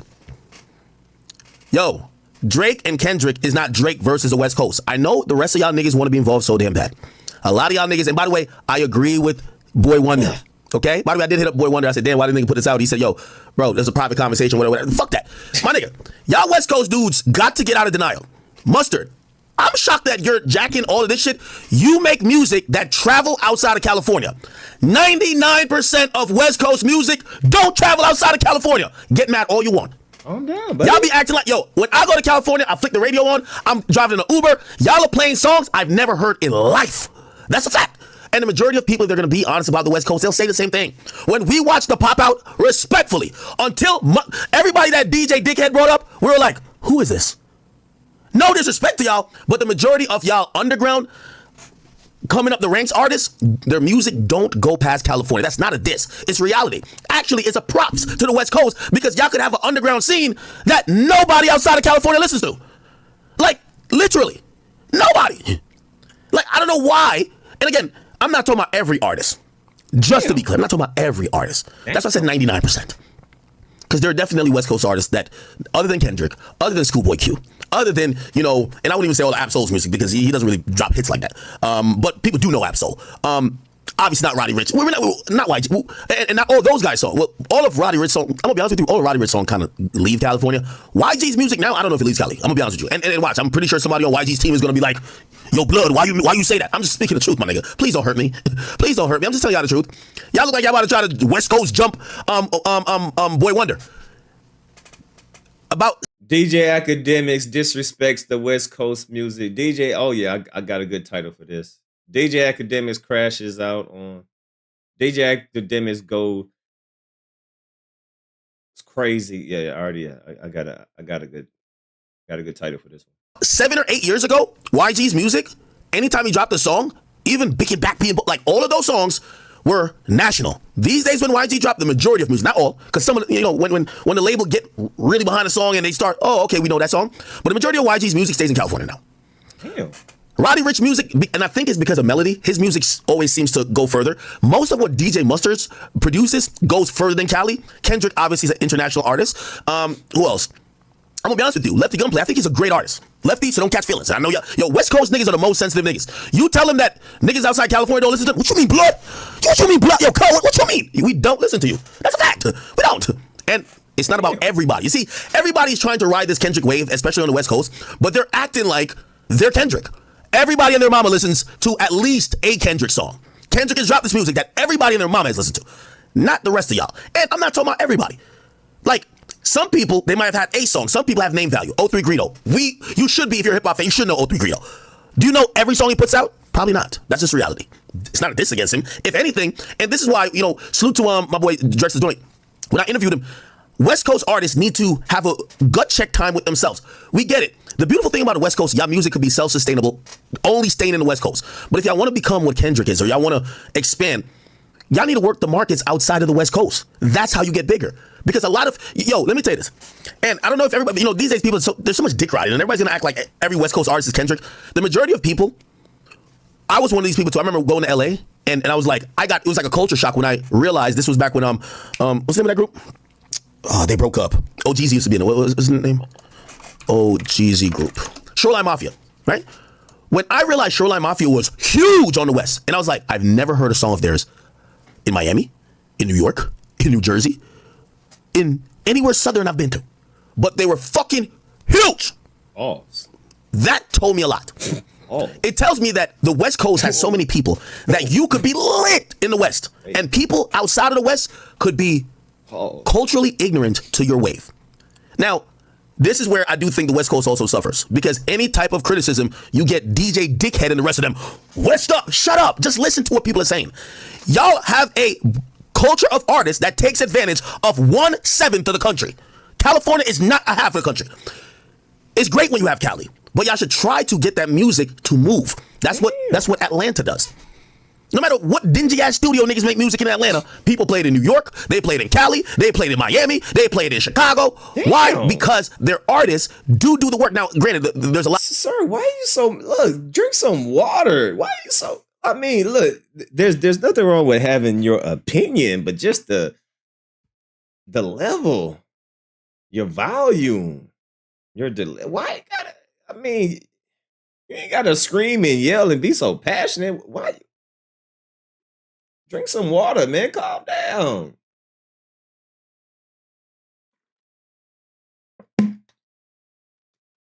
Why is he screaming? Heck, man. Why? Heck, it's all right, bro. It's okay. There's nothing wrong with giving your opinion. It's not about what you say. It's how you say it. Acky wacky.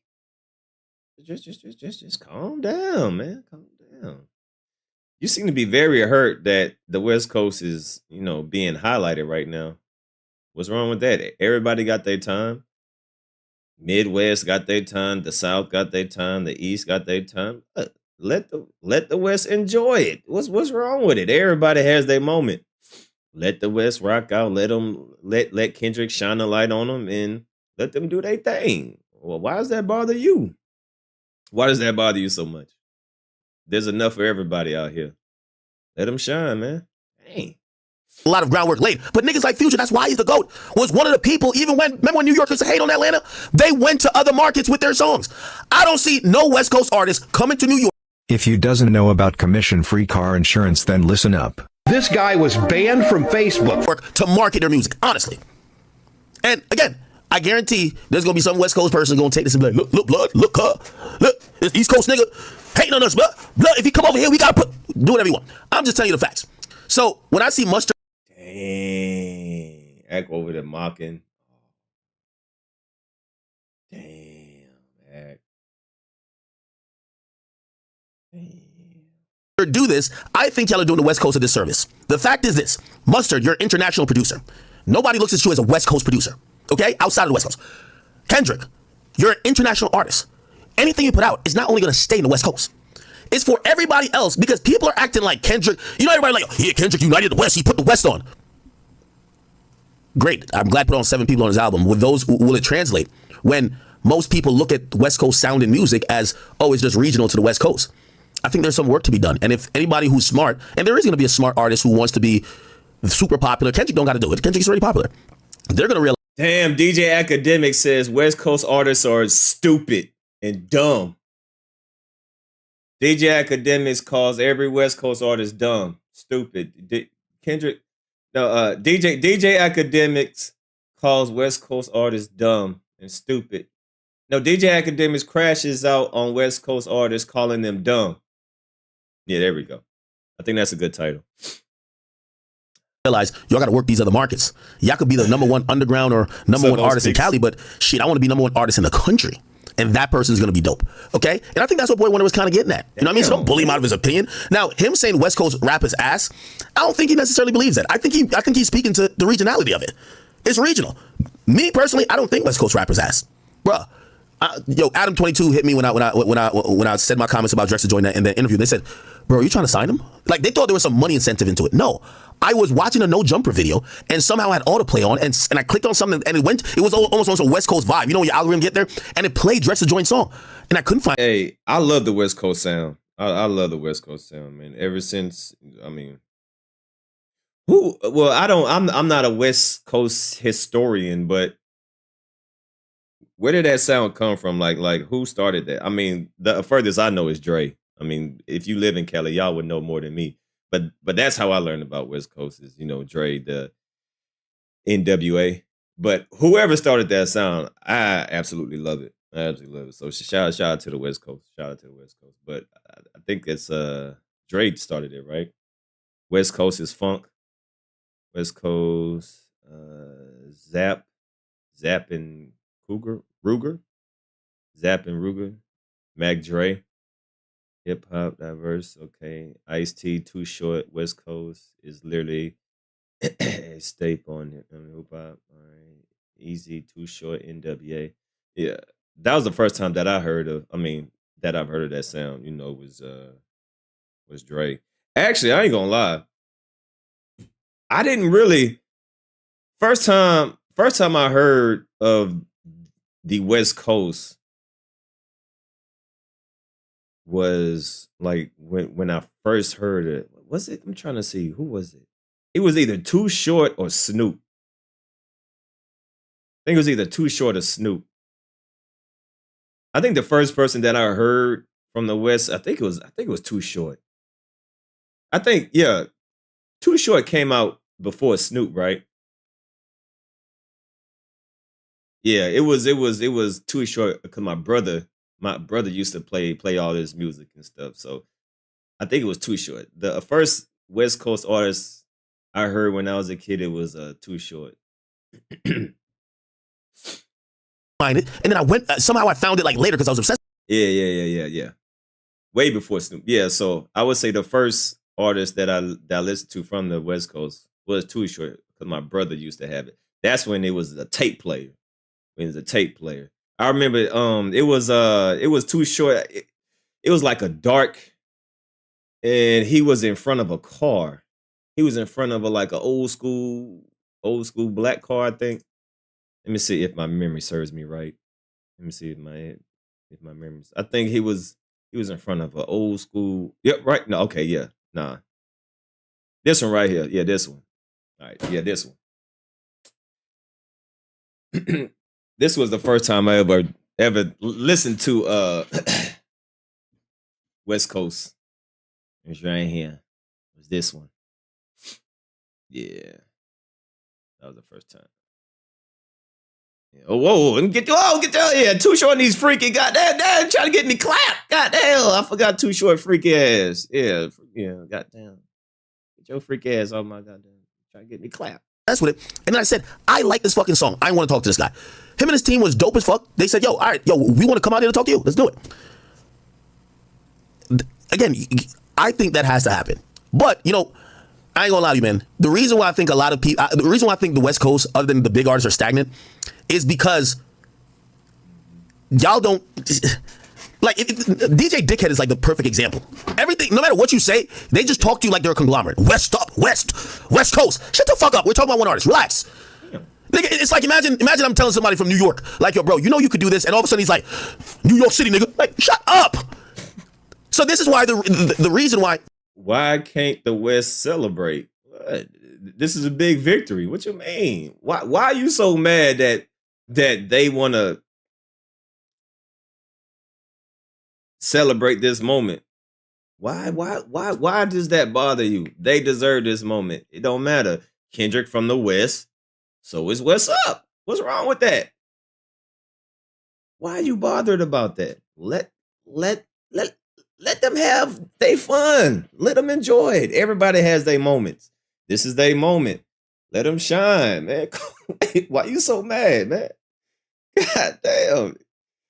Like, for some reason, he's really bothered by that. Like, he really agitated. He is really passionate about, like, West Up, West Up. So, why does that bother you, though? We're not seeing as many artists that have a traditional West Coast sound influence in the rest of the culture. Like, when people are talking about the great West Coast artists, there are a bunch of people from the West Coast affecting the culture. But their sound doesn't immediately identify with being from the West Coast.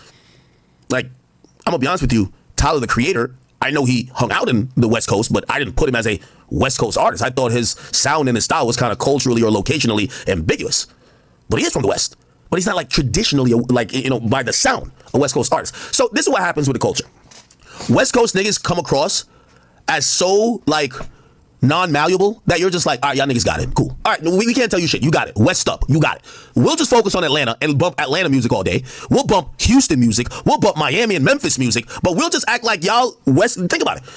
Niggas in New York play Memphis music all day. Glorilla, Moneybag Yo, Dolph, rest in peace, Key Glock, all day. They play music come from Atlanta all day. They play music come from Texas. Texas has been on a heating spree recently. All day. Southern Florida music all day. When it comes to West Coast music, a lot of people look at it like nails on a chalkboard. And it's a lot of it because of that dynamic. It's like, okay, all right, that's like a whole different country. Just let them be. All right, let them niggas be, bro. All right, you can't tell them anything anyway. Let them niggas be. Like, niggas look at West Coast music like it's UK music. Like, all right, y'all got it, bro. Okay, you got it. Cool. Yo, why does Ag hate the West Coast so much, man? He be talking ever since the battle started. He been talking real crazy about the West. Why he be? I mean, I love the West Coast, man. Shout out to the whole Cali, man. I love Cali, man. Why is he so butthurt about this? Maybe it's because his best artist, I mean, his favorite artist lost. But damn, you ain't gotta take it out on the whole state, my nigga. Hey, man, shout out to the West, man. Shout out to the West. I love Cali. And I think it's vice versa. I think those artists look at it like that too. There's no sense that it needs to ingratiate with the rest of the. Oh yeah, now that is true. Now people, even though like the South been on top for a while, but yeah, there was definitely in like the early 80s, 90s that people didn't respect down South, but you know, now we just all the way took over. But yeah, it was a definitely a point in time where people didn't respect down South, Houston, and Atlanta. But now, you know, all that changed now. But you know, I get it. But that was back in the day. I think people more in times music is easier to listen to than it was back in the day, right? Back in the day, you literally just had to wait on the radio. You know, the internet wasn't really popping back then, so when you downloaded songs, it took like it took like 2 hours just to download one song. So you really couldn't. I remember like listening to songs because I had a homeboy when I was in high school. That was when like you can download songs from AOL and all this stuff. He would get all the songs. He would get unreleased songs from New York and play down here, but it was the artists that he would play. I didn't know who the hell it was because we were just trapped in our little down south little bubble, right? But now music has reached everywhere because it's so easy to listen to. You can get it on your Spotify, you can get it on Pandora, you can go on YouTube. But back then it really wasn't like if you didn't know somebody that knew somebody about, East Coast, you ain't really listen to East Coast like that. I know down south, I ain't really listen to East Coast music like that. Down south, we listen to Master P. Yeah, Master P, rap a lot, Swisher House, Screw music, all the Screw tapes and stuff like that. We ain't really, like the UGKs. Like we would just stay in our little bubble. But now I don't think that's a factor because how how easy it is to get music. You can get on your Pandora, YouTube. Music is so big now, but that was back in the day, though. That was back in the day. The world, so people just be like, all right, stay there. Anyway, Boy Wonder, I'll say this to you. I think Mustard outed you or put this up because he's clearly Team Kendrick. And we know, and by the way, when I talked to Boy Wonder, you know what he said? Dog, we're producers. Like, he produced Not Like Us, that made #1. I produced Family Matters. We were both on the same charts. I'm not a hater. I congratulated him. Yeah. I don't hate Mustard. Oh, yeah. Outkast, MJG, like anything down south, 3 6 Mafia. Yeah, that's pretty much all I listen to, or all that we listen to. If it wasn't Screw music, DJ Screw, Swisher House, Hot Boys, Cash Money, 8-Ball MJG, Mystical, you know what I mean? Just anything down south, we would listen to anything down south. We ain't really listen to too much New York or West Coast unless it was mainstream. If it was like a Jay-Z or something, we listen to Jay-Z. Or if it was like Snoop or Drake, yeah, we'd listen to that, but that would probably be it, But the majority of the music that I listened to as a child was mainly just South. Anything South. So that's why I said, like he basically complimented him on the beat right here when he says good shit, beat hard as fuck. He's taking out the fact that Drake is his man's. Like Drake and Boy Wonder are like this. But this is where the battle is at, where you kind of have to pick a side. And yeah, all that Outkast. Now we talking about the early Outkast. We ain't talking about Caroline. We ain't talking about that Outkast. We talking about when Outkast first started, when he used to wear normal clothes. Talking about the OG Outkast. And I said that to Boy Wonder too. I said, bro, yeah, that nigga outed you for even giving a compliment about both y'all making the charts, because he's clearly Team Kendrick. He's in the music video with Kendrick, Not Like Us. They got a new song, Mustard. Yes, they want you to pick a side too. Because let's be honest, a lot of people who fuck with Drake, they're just kind of like quiet right now, right? Like, love Yachty, and I'm not blaming Yachty, but like, yep. Do you hear how these niggas, like whether it's Schoolboy Q or anybody else on the West Coast side, how they talk about Kendrick? There's no ambiguity on who they fuck with, and it's almost like a disdain for who they don't fuck with. Yeah. Man, I feel bad for kids that they don't know how to burn CDs or dub tapes. Y'all remember back in the day when you used to, when you had a jukebox? They don't even have jukeboxes no more. I wouldn't say jukebox, but what's it called? Jukebox? Damn, I forgot what it was called. But them stereos, those are stereos when you had the tape play and you had to time it at the right time. You would hit play on this one, and you would have to hit the record button at the same damn time. You had to do it. Oh, them good old days, man. Oh, those are good old days, man. Kids. Boombox. Yeah, Boombox. It was called, Boombox. Oh, man, no Boombox. Man, I used to love them Boomboxes. Oh, those are good old days. Boombox, yeah. Everybody else who fuck with Drake, they're kind of like, all right, we're just gonna chill out right now. We're not trying to say we don't fuck with those guys over there. And also, one of the reasons they don't do it, again, they're trying to make the situation like it's a Kendrick versus it's a Drake versus the West Coast thing. So that's really one of the reasons. Okay. Oh, okay. Oh, these are good. I remember these. Oh, look. So many memories. Oh, man. I used to have the big ones. Now, I remember the ones, I like the big boys that had those big old, hold on, let's see if they still have them. Oh. Now, the ones that you used to get at Walmart. Yeah, these right here with the tape player. Oh, I remember the tape. The CD, you hit the little button and then the thing to flop open. Oh, so many memories. Oh, these are good old days. Where's the other? Oh, this is the one that I used to. Oh man, I remember this one right here. Everybody had this one. Yo, everybody and their mama had this Sony. Oh god damn! I remember this one. Oh, everybody had this one. This was like the standard one that you got right here with the little. Oh man, this take me back. Oh, the radio, tape, CD players, and then a little knob. And then, oh man, this right here take me back, man. Oh, these are the good old days, man. Oh man, those are good old days. Yep. Oh man, I feel bad for kids that they didn't experience this with the antenna, not with the antenna. Man, kids don't really know what it is to be kids these days. Everything is so in the palm of your hand. You know, they just don't know what it is to be an actually kid these days. You ain't gotta worry about the internet. Look, if you get your ass beat, ain't nobody gonna know. Right now, if you get your ass whooped, the goddamn whole world gonna know. People liking and Facebooking and all this shit. No, man, we were just living in the moment. We was going outside. We were jumping ropes, playing with the fire extinguisher. You know what I mean? Playing tackle football.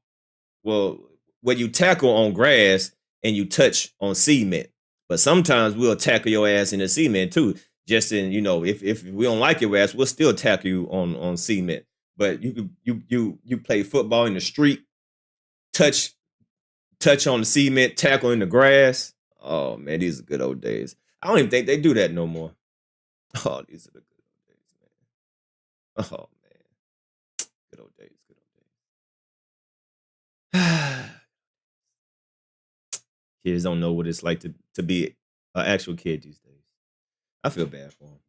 Two-hand touch, yeah, all that, man. How to go seek, how to go get it, go climb the tree. See, I was one of those badass kids where I stayed in the neighborhood and there was a fence there. Our dumbass, our badass, would get rocks and throw it over the over the fence and see if it hit a car, and if it does, we'll run. We were good bad kids. We were good bad kids. Like we ain't do no drugs or like we ain't like do anything illegal. We just did bad shit, you know. But we ain't do nothing illegal though. You know, we were good bad kids back in the day. Doorbell ditch, yeah, doorbell ditch. Well, we call it nigger knocking. We call it nigger knocking when you just go to somebody's house and you bang on the door and then you just running. You just run. Nigger knocking. Yeah. Throwing rocks. Yep. Egging houses. Yeah, man. We used to do all that. Oh, those are good old days. Those are good old days. All right, man. Yeah. Good bad kids. Okay. Chat. All right. So we got that out the way. Oh no. Okay, so here goes Akademiks talking about the 50 Cent list. I ain't gonna lie, man. I'm exhausted after earlier, bro. First of all, I do have a few other topics. I'm not gonna get to it tonight because it's 2 o'clock already. We got Young Boy update on this guy, Drake's op list, which I'm just gonna come. Oh yeah, prank phone calls, yeah, all that stuff. You know, good bad kids. Back tomorrow, fresh off. Or maybe I should just do Drake op list now. Yeah, I'll do Drake op list now. Come on. All right. Anyway, during the interview with 50 Cent and Big Boy, 50 pulled up like a paper and he said, "You see this list?" And let me see if I can get the actual clip. He pulled up a list and it was supposed to be Drake's op list. If you have car insurance from State Farm, Allstate, Liberty Mutual, or Progressive, stop scrolling. You see, 50 Cent. This was a clip in context. Here we go. How can that happen with Busta, Fat Joe? Is the gyro, is it deeper? No. Man, I feel bad that people. Well, I don't know if they still do this. Do they still do that? Nah, they ain't really do that. No, I know. Now they don't. Y'all remember when? Well, there were different ways that we used to leave voice messages. Some of the y'all remember you had to sit there and think about the song that you wanted to record as your voicemail. Y'all remember that when we used to let the song play for like a whole minute, just have the phone to the damn speakerphone. You just let the damn song play. Yeah, this is D. Just call me back whenever you get the tone. And then you put the song back on, and then you put the phone back on the damn. And then, man, it would be a whole 5 minutes. You would have to wait 5 minutes to leave a goddamn voicemail. Like, goddamn motherfucker. Like, shit. First you start off the voicemail with the song playing. Midway through it, yeah, what's up? This is D. I couldn't make it right now, but leave your name and number, and I'll get back to you shortly. and then you let the song play for another 2 minutes. Oh, those were the days, man. Those were the good old days, man. Oh, those were the good old days. They don't know nothing about that, man. These youngsters don't know about that these days, man. I feel bad for them, man. They don't know what it was to grow up in that era, man. We were actually outside and just doing fun things. So I always appreciate growing up in that era. You know what I mean? Like we were the first. We actually seen the internet and technology, become what it is. I remember when we ain't had none of this shit. Boy, I sound so old right now. Damn, I sound old. Fuck! I'm that old person now. Back in my day, damn it, shit. Well, damn it, back in my day, I have reached that level. I have reached that age where I'm like, man, back in my day. Yeah, back in my day, we ain't had none of this shit. Yeah. Unc Damn D is in the building. Yeah, Unc Damn D is in the building. Now I'm Unc. Yeah, man, he always talking about what he did. They ain't had no CD players. They ain't had this. Yeah, back in my day, we used to actually go outside and go to the movies and talk to girls. Yeah, back in my day, we used to actually had to talk to a girl, get a pen and paper out, write their number down, go back home. You had to wait until your mama get off the phone because it was just one line through the phone. Yeah, everybody in the house had to share the phone. And then you had to wait until your other brothers. I was living with 4 brothers. I had 4 brothers in the house. So yeah, I had to wait till they get off the phone, mama on the phone. And then by the time I get on the phone, it's 10 o'clock. I can't talk. I got to go to bed. I got to wake up early to school in the morning. So I got to sneak on the phone, talk under the goddamn pillows, all soft. And then my mama get on the phone. Boy, get your ass off the phone. Oh, shit. Okay, I'll call you back. I'll see you tomorrow at school. They don't know nothing about that. They don't know nothing about that. They don't know nothing about that. They don't know nothing about that. Now everybody got iPhones.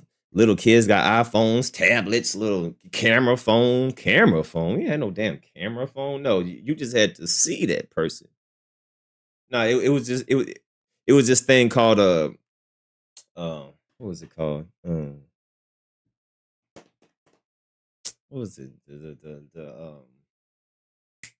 New York, New Jersey, New York City, I could tell the people want it. Yeah. I said that. Oh, yeah, I did that. Hey, what's up, though? Marcus Vandiver. What's up, Marcus? Super chatted $5. Remember star 69 and beepers. Yeah. And we also had a landline phone, and video games were at the arcade. Oh, the we would use a arcade. hanger with gum to get credit. Man, the arcade games. Oh, man, I forgot about the arcades used to be the spot back in the days. You all remember when you had to put the quarter? You had to put the quarter on the screen to say that you got next. There was an unwritten rule. You ain't even need to speak. You ain't had to say what's up or nothing. All you do is just put that quarter right there on the side, and all right, I'm next. Oh, those were the days, man. You put that quarter on the damn screen. Oh, that quarter on the screen. Oh man, those were the days, man. Yeah. I feel bad for kids, man. The arcade games, the arcade rooms used to be lit, man. Oh, they used to be lit back in the days. Beeper, Star 69, tokens, tokens and all that. Yeah, the little tokens. Man, I remember, I know I'm off topic. I remember the first time I seen Street Fighter. Y'all remember when arcade games used to be at the convenience store? That's where it used to be. I used to be in the convenience store. I remember the first time I played Mortal Kombat, man. Mortal Kombat was like, it's like, what the fuck is this? Get over here. And the heads get ripped off. It was like, what the I remember the first time I played Mortal Kombat.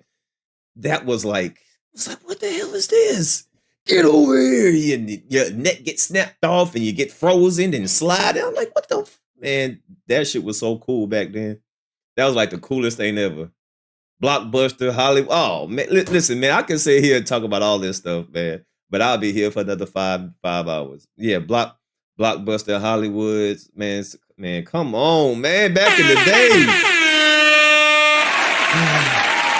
Back in the days when I was young, I'm not a kid anymore. But sometimes I say I wish I was a kid again. Back in the day when I was young, I'm not a kid anymore. But some days I said I wish I was a kid again. Man, that song means so much to me right now.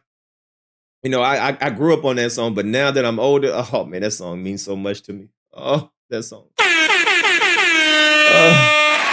I feel it now. I feel that song. I feel it.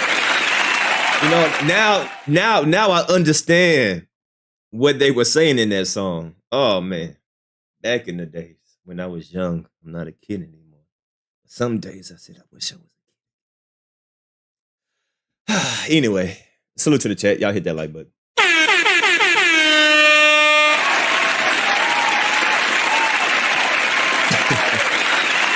Those were the good old days, man. Those were the good old days. All right. Let's get back on topic. Oh, it's the same thing that you see Drake experience. So how did he just have? So let me explain it in context. He's saying that when he had beef with multiple people, he's equating it to Drake, saying Drake has beef with multiple people, and he's going to give the reason in here. This is the op page, right? He was just winning consistently more than everybody else in the culture. Now, he gives Drake a very high compliment. He says the reason why Drake has a page full of haters is because he's winning more than everybody in the culture. And then these people start to turn into people that feel like they are. I know, man. I see the whole chat just talk. Oh, K-Swiss, man. Listen, man.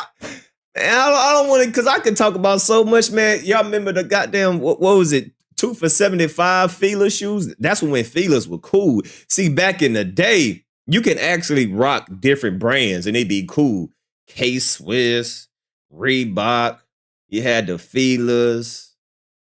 You know what I'm saying? Like, you can rock different brands. It just didn't have to be Jordans or Nikes or whatever. Like it was so many different brands back in the day.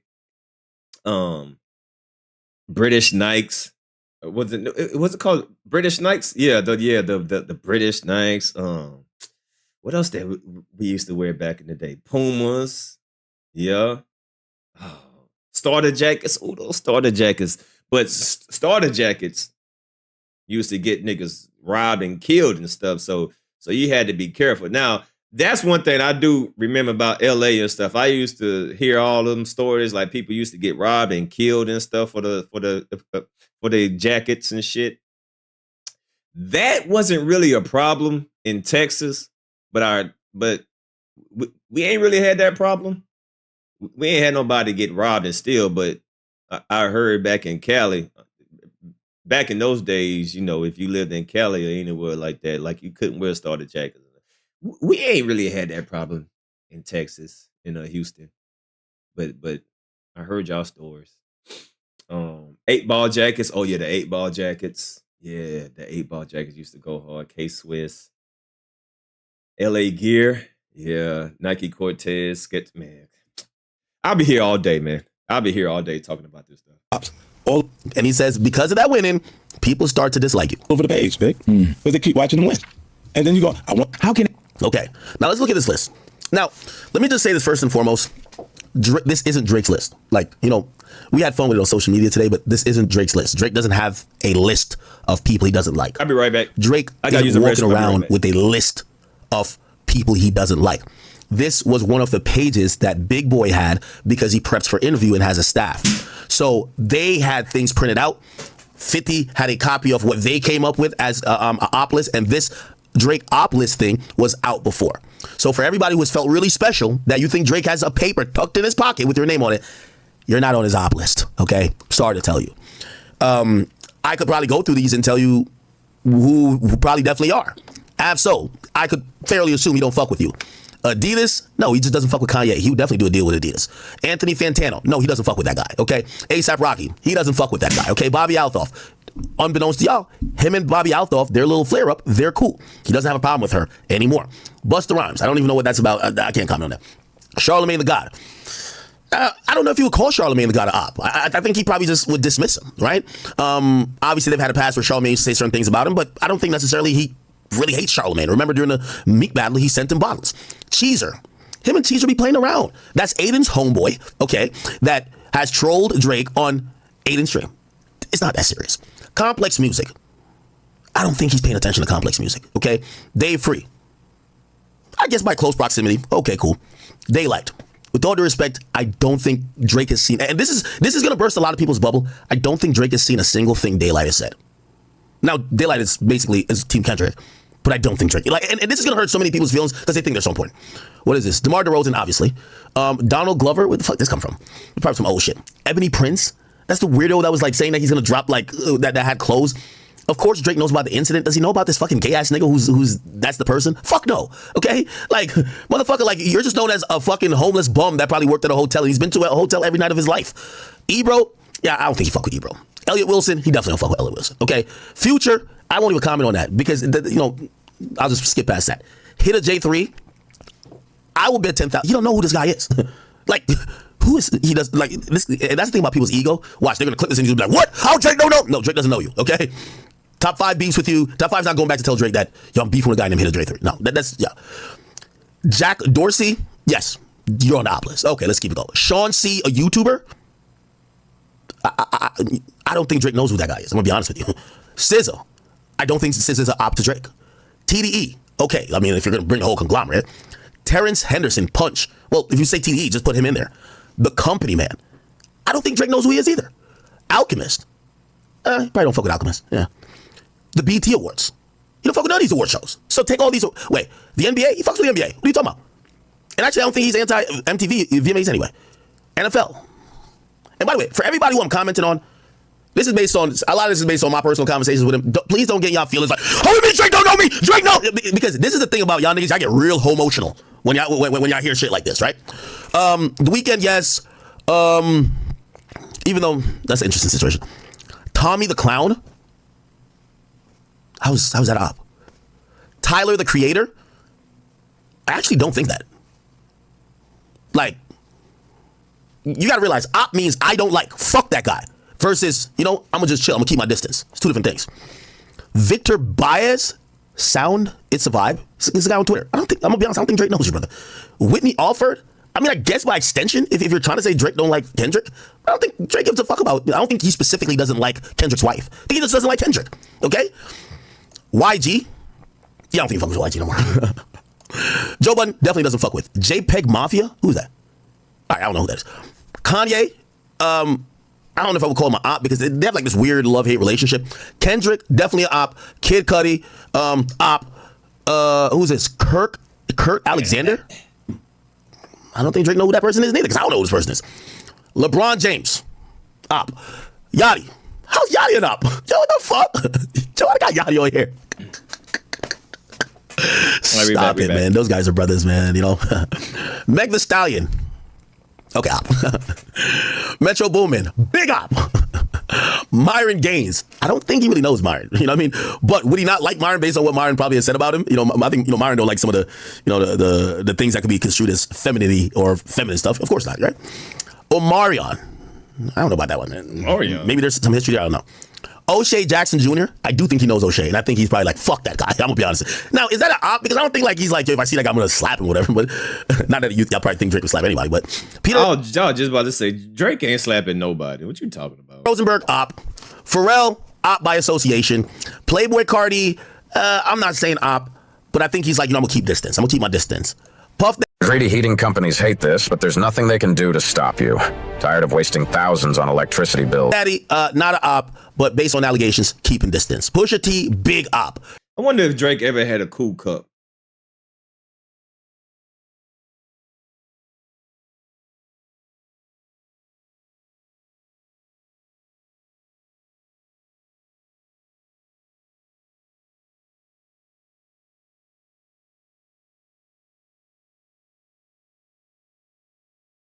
Yeah, I think Drake ever had a cool cup.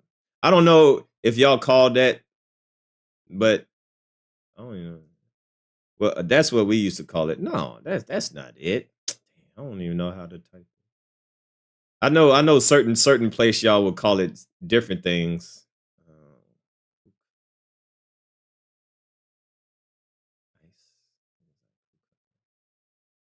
I mean, it's basically just like a frozen drink. You know, you would put little cool cups. Yeah, I wonder if Drake ever had a cool cup. Yeah, y'all remember cool cups, right? I wonder if he had a little cool cup. Probably never. It's just a frozen drink. But I bet you he don't even know what that is. Rihanna, not an op. Rihanna is just like, yo, listen, I'm getting into it with your man, and shit, yeah, we kind of been slick with each other, but you know how Drake get down with women. So, you know, if Rihanna had dumped ASAP today, that nigga would be flying out the fucking jumbo jet to Barbados tomorrow. You know what I'm saying? So it's one of those. Rick Ross. But I don't know what it was so good back in the day, especially in the summertime. Boy, in Houston, woo. Boy, them cool cups used to go hard back in the day. Ross. Y'all called it icy? Yeah, icy cool cup. Yeah. It just depends on where you live, on where you stay. Some of y'all call it icy. Down here, we call it cool cups. Unfortunately, op. Unfortunately. I want him to get back cool. Rockefeller, op. Y'all could have put Rock Nation on it. Super op. Roddy Rich, I think Roddy might get the op label. Yeah. Ruri, dead op. Russell Westbrook, op. Ryan Nice, bro, this is a fucking dweeb on Twitter. He doesn't know this guy. That's like the leader of the Kendrick fan club, if you don't know. Schoolboy Q, op. Screwface Gene, I think it's a guy who's like clout chasing off of me. Of course Drake don't know this guy. Serena Williams, I don't know. Fall back on that. So that's the op list. Yo, how is a woman gonna be your op? Man, stop. Man, Drake too sensitive, bro. Still is, people. I mean, well, I guess he got most of them, right? But Drake didn't create this. Like, that's a funny thing. That's a funny thing watching the internet go, yo, this is how, as much as people want to say Drake is finished, a list that he didn't create, that he doesn't feel like that about everybody on the list, is super viral, and everybody cares about what Drake feels. That's relevance in itself. So, I don't know. But this is... No, it's funny because most of them people are, like, most of those people on there, you can believe it. Some of them, but like 90% of them, it seemed like he does have some type of, it seemed like he has a lot of situations with a lot of people in the industry. And I think that's why people gravitated to Kendrick Lamar the way that they did, because they've been feeling a way about Drake, but Drake was on top. So you couldn't really do nothing. You were just waiting on his downfall. Like, boy, I can't wait till he fall off. We're going to stomp this motherfucker. Research team of the fucking radio station that probably had this printed out. 50 pulled it up and making an argument about some shit. And he didn't say this is Drake's list. These are the people y'all got written down as Drake's ops. Exactly. Anyway. Now, granted, it kind of shows that, Drake at this point is at odds with a lot of people or don't fuck with a lot of people. And at that point, it is what it is, Cool. All right. Chat, we're going to call it. It's 2 o'clock. We'll call it. And I'll be back tomorrow. We'll do... First, I want to do these 2 stories. Then Thug. Then NBA Youngboy. Okay, so I already got 4 stories. We'll do that tomorrow. All right. Okay, yeah. We ain't going to get to the other ones. All right. Yeah. We're going to end right here, too, because there's a couple more. We got this one to react to. We got, like, a couple more to react to, which is cool. We'll just save that rest for tomorrow. But yeah!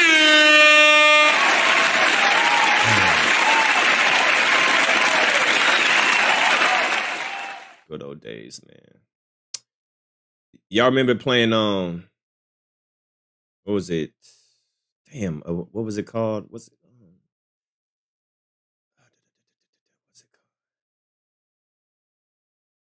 what's it called? Will Smith is doing it. It was a game that we used to play. What was it called? It would be a square, like it would be a square, but then inside of the square it'd be 4 squares. It'd be like 4 corners, and you used to hit the ball, but you couldn't hit it on the line.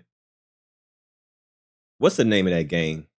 Like it was a big square, 4 squares. Yeah, 4 squares, 4 squares. Yeah, I remember that game. 4 squares. We used to do. Did y'all used to play Bloody Knuckles? Well, that's more of a boy game. The boys would play that. Bloody Knuckles. Did y'all used to play that? Bloody Knuckles. You basically just hit the other person's knuckles until they quit. You know, you just it's some boy shit.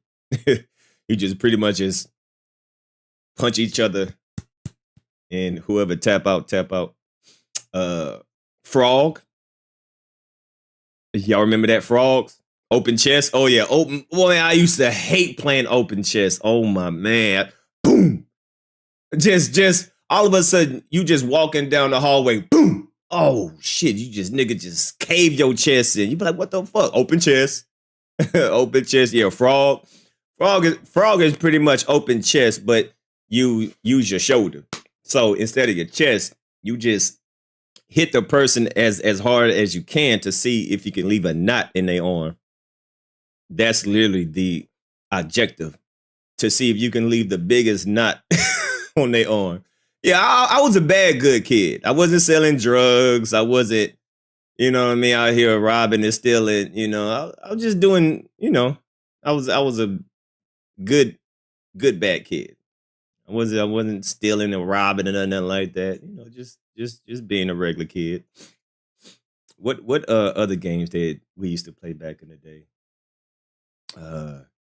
We were violent as hell. Yeah, I don't even know why we did that. Bloody Knuckles? Like, what the fuck? Why did we used to play Bloody Knuckles? Like, just for no reason. Just punch each other on the fist. Pencil popping. Pencil breaking. Pencil breaking. Yep. We used to do that too. Pencil breaking. But the cheat code that you had to get the number 2 pencil. Had to get the number 2 pencil. You tap it a few times. But people caught on that you couldn't tap the pen because that would weaken the pencil. So you just have to just. But if you slick, see, if you didn't catch on, if you really want to weaken the pencil, let me see how can I, like, if you hold the pencil like this and you about to hit it, what you do is you just tap it up and down a few times, like Pause No Diddy, like how you just kind of tap it, like man, stop cheating, nah. And then you got to put it, or you can't put it too high because you won't have the power to really get the maximum power. So you had to put it too low. Now, there's a method to cheating and pencil breaking. You know, there's a certain level you gotta have it in. You can't be hawking, you can't be chopping it, nothing like that. I remember niggas used to get in fights. Niggas used to get in fights. If you chop it, nah, we'll beat your ass. Nah, straight up pencils. You can't chop it with your hand. We used to get in fights back in the day. If you chop doing pencil break, man, we gonna beat your ass. Ain't no chopping. Yep, definitely. Now, that was a cheat code too. You would take the eraser from the top and then bite it together so that pencil, so that little metal part can be sharp, so you can cut through it faster. I know all the tricks. But I was a pencil break king. I know all the tricks. But anyway, salute to the chat.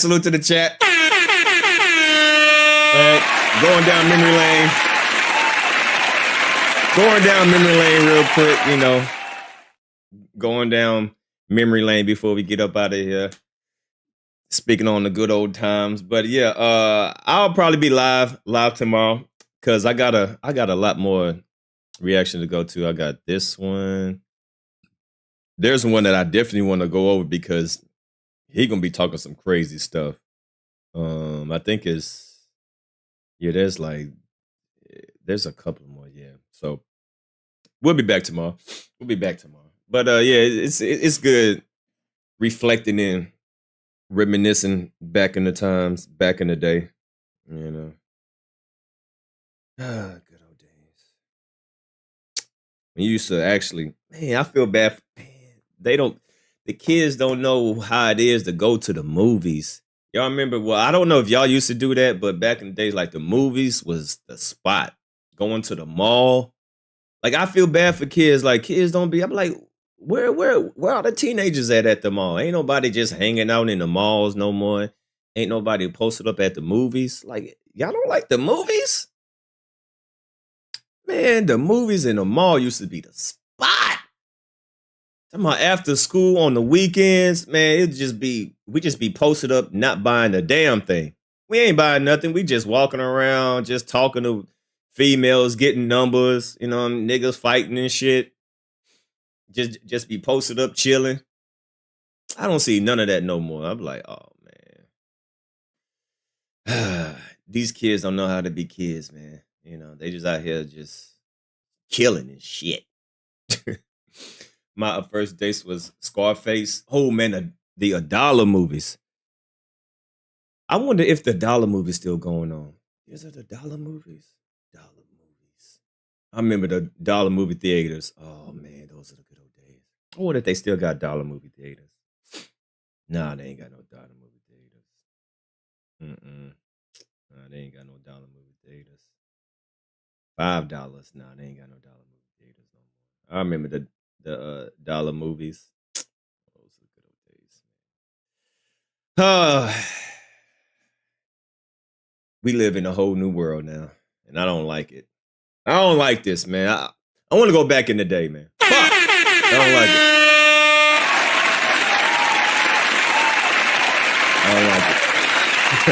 All right, y'all. I'm gonna go ahead and get up out of here. I'll be back live tomorrow, man. Appreciate y'all coming through, man. Just vibing, chilling. You know what I mean? Talking about a couple of topics, and then just having off topics and things like that. So I appreciate y'all. Salute to everybody in chat, man. Y'all hit that like button if you're new to the channel. Hit that subscribe button, and yeah, man. I'll probably see y'all tomorrow. If not tomorrow, definitely the next day. But we'll see what's going on. Yeah, man, the good old days. Those were the good old days, man. I remember eating Pop Rocks for the first time. Man, I can sit here and talk about it. Man, I'm about to get up out of here before I stay on here for another 2 hours. All right, I'm going up out of here, man. Salute to y'all. Appreciate y'all. I'm gone. Yeah, I'm going to get my ass off. I can sit here and talk about this all day, man. Man, I can sit here and reminisce all day. Yeah, man, cartoons, man. No, I'm gone, man. Y'all not about to keep me here talking. No, man. Listen, I'll see y'all later. God damn it, I'm out of here. Peace.